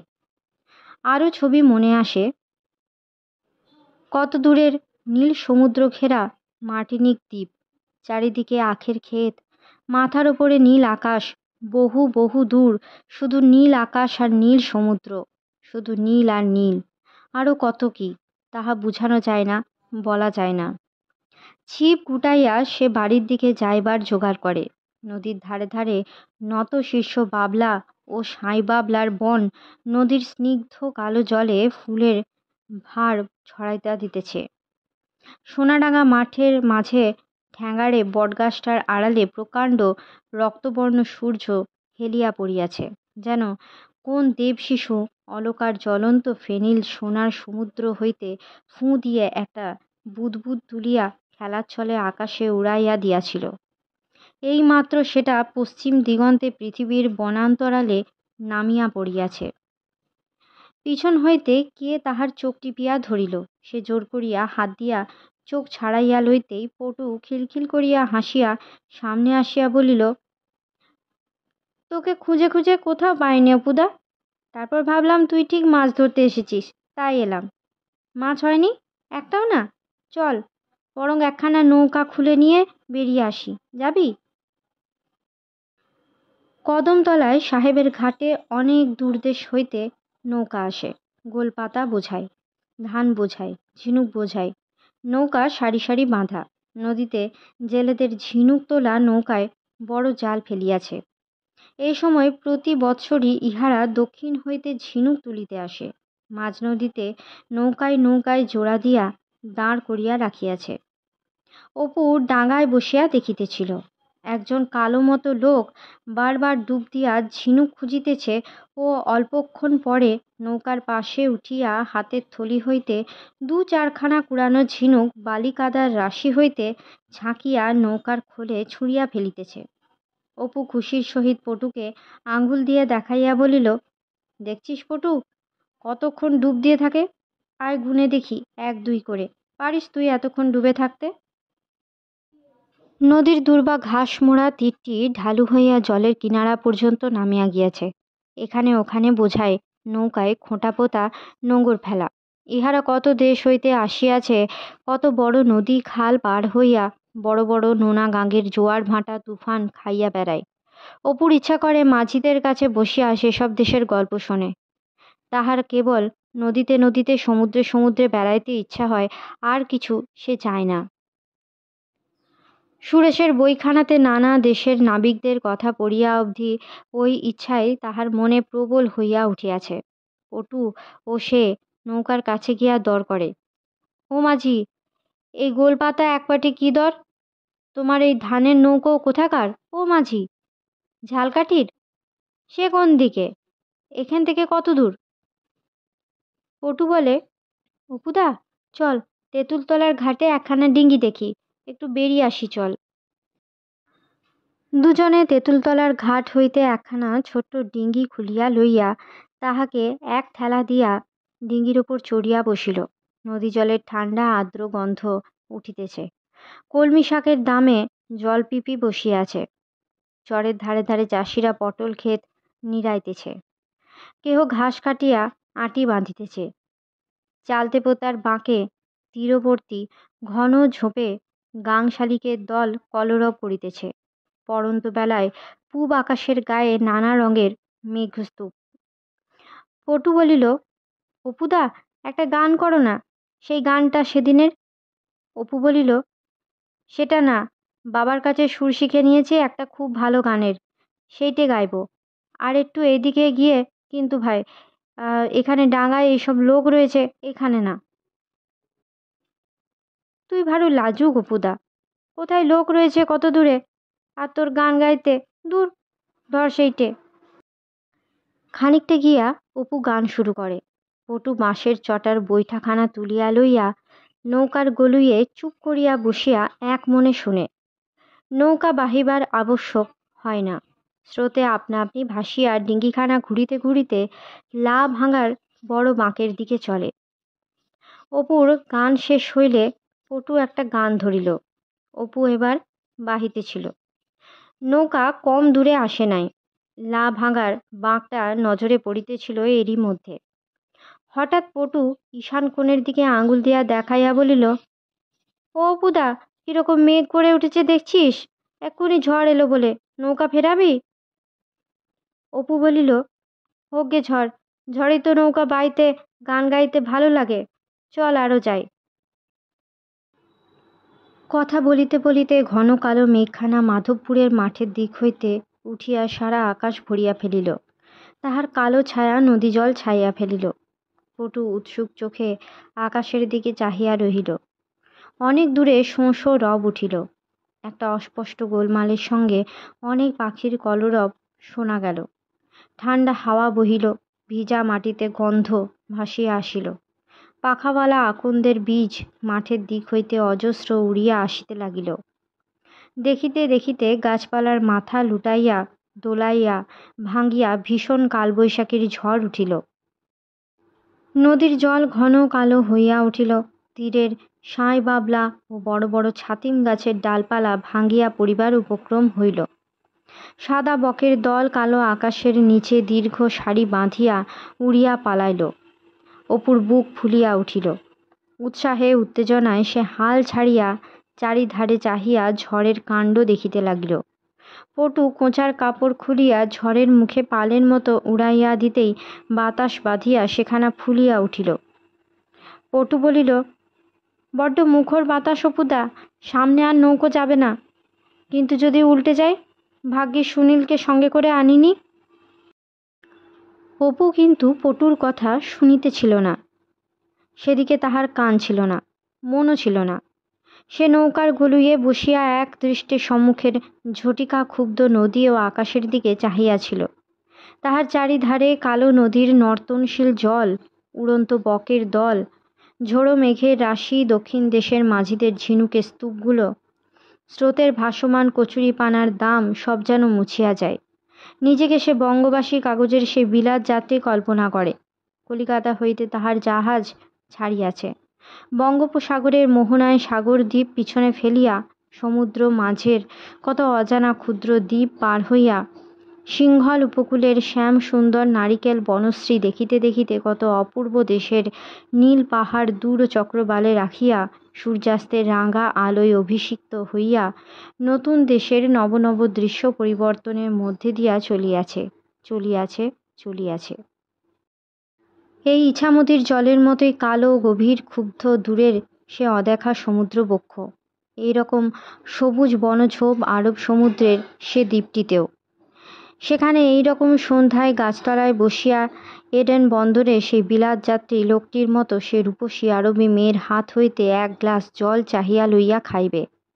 চালতে পোতার বাঁকের দিকে চাহিলে খবরের কাগজে বর্ণিত জাহাজের পেছনে সেই উড়নশীল জলচর পক্ষীর ঝাঁককে সে একেবারে স্পষ্ট দেখিতে পায় যেন। সে ওইসব জায়গায় যাইবে, ওইসব দেখিবে, বিলাত যাইবে, জাপান যাইবে, বাণিজ্য যাত্রা করিবে, বড় সওদাগর হইবে, অনবরত দেশ বিদেশে সমুদ্রে সমুদ্রে ঘুরিবে, বড় বড় বিপদের মুখে পড়িবে। চীন সমুদ্রের মধ্যে আজিকার এই মন মাতানো কালবৈশাখীর ঝড়ের মতো বিষম ঝড়ে তাহার জাহাজ ডুবুডুবু হইলে আমার অপূর্ব ভ্রমণ এ পঠিত নাবিকদের মতো সেও জালি বোটে করিয়া ডুবো পাহাড়ের গায়ে লাগা গুগলি শামুক পুড়াইয়া খাইতে খাইতে অকুল দরিয়ায় পাড়ি দিবে।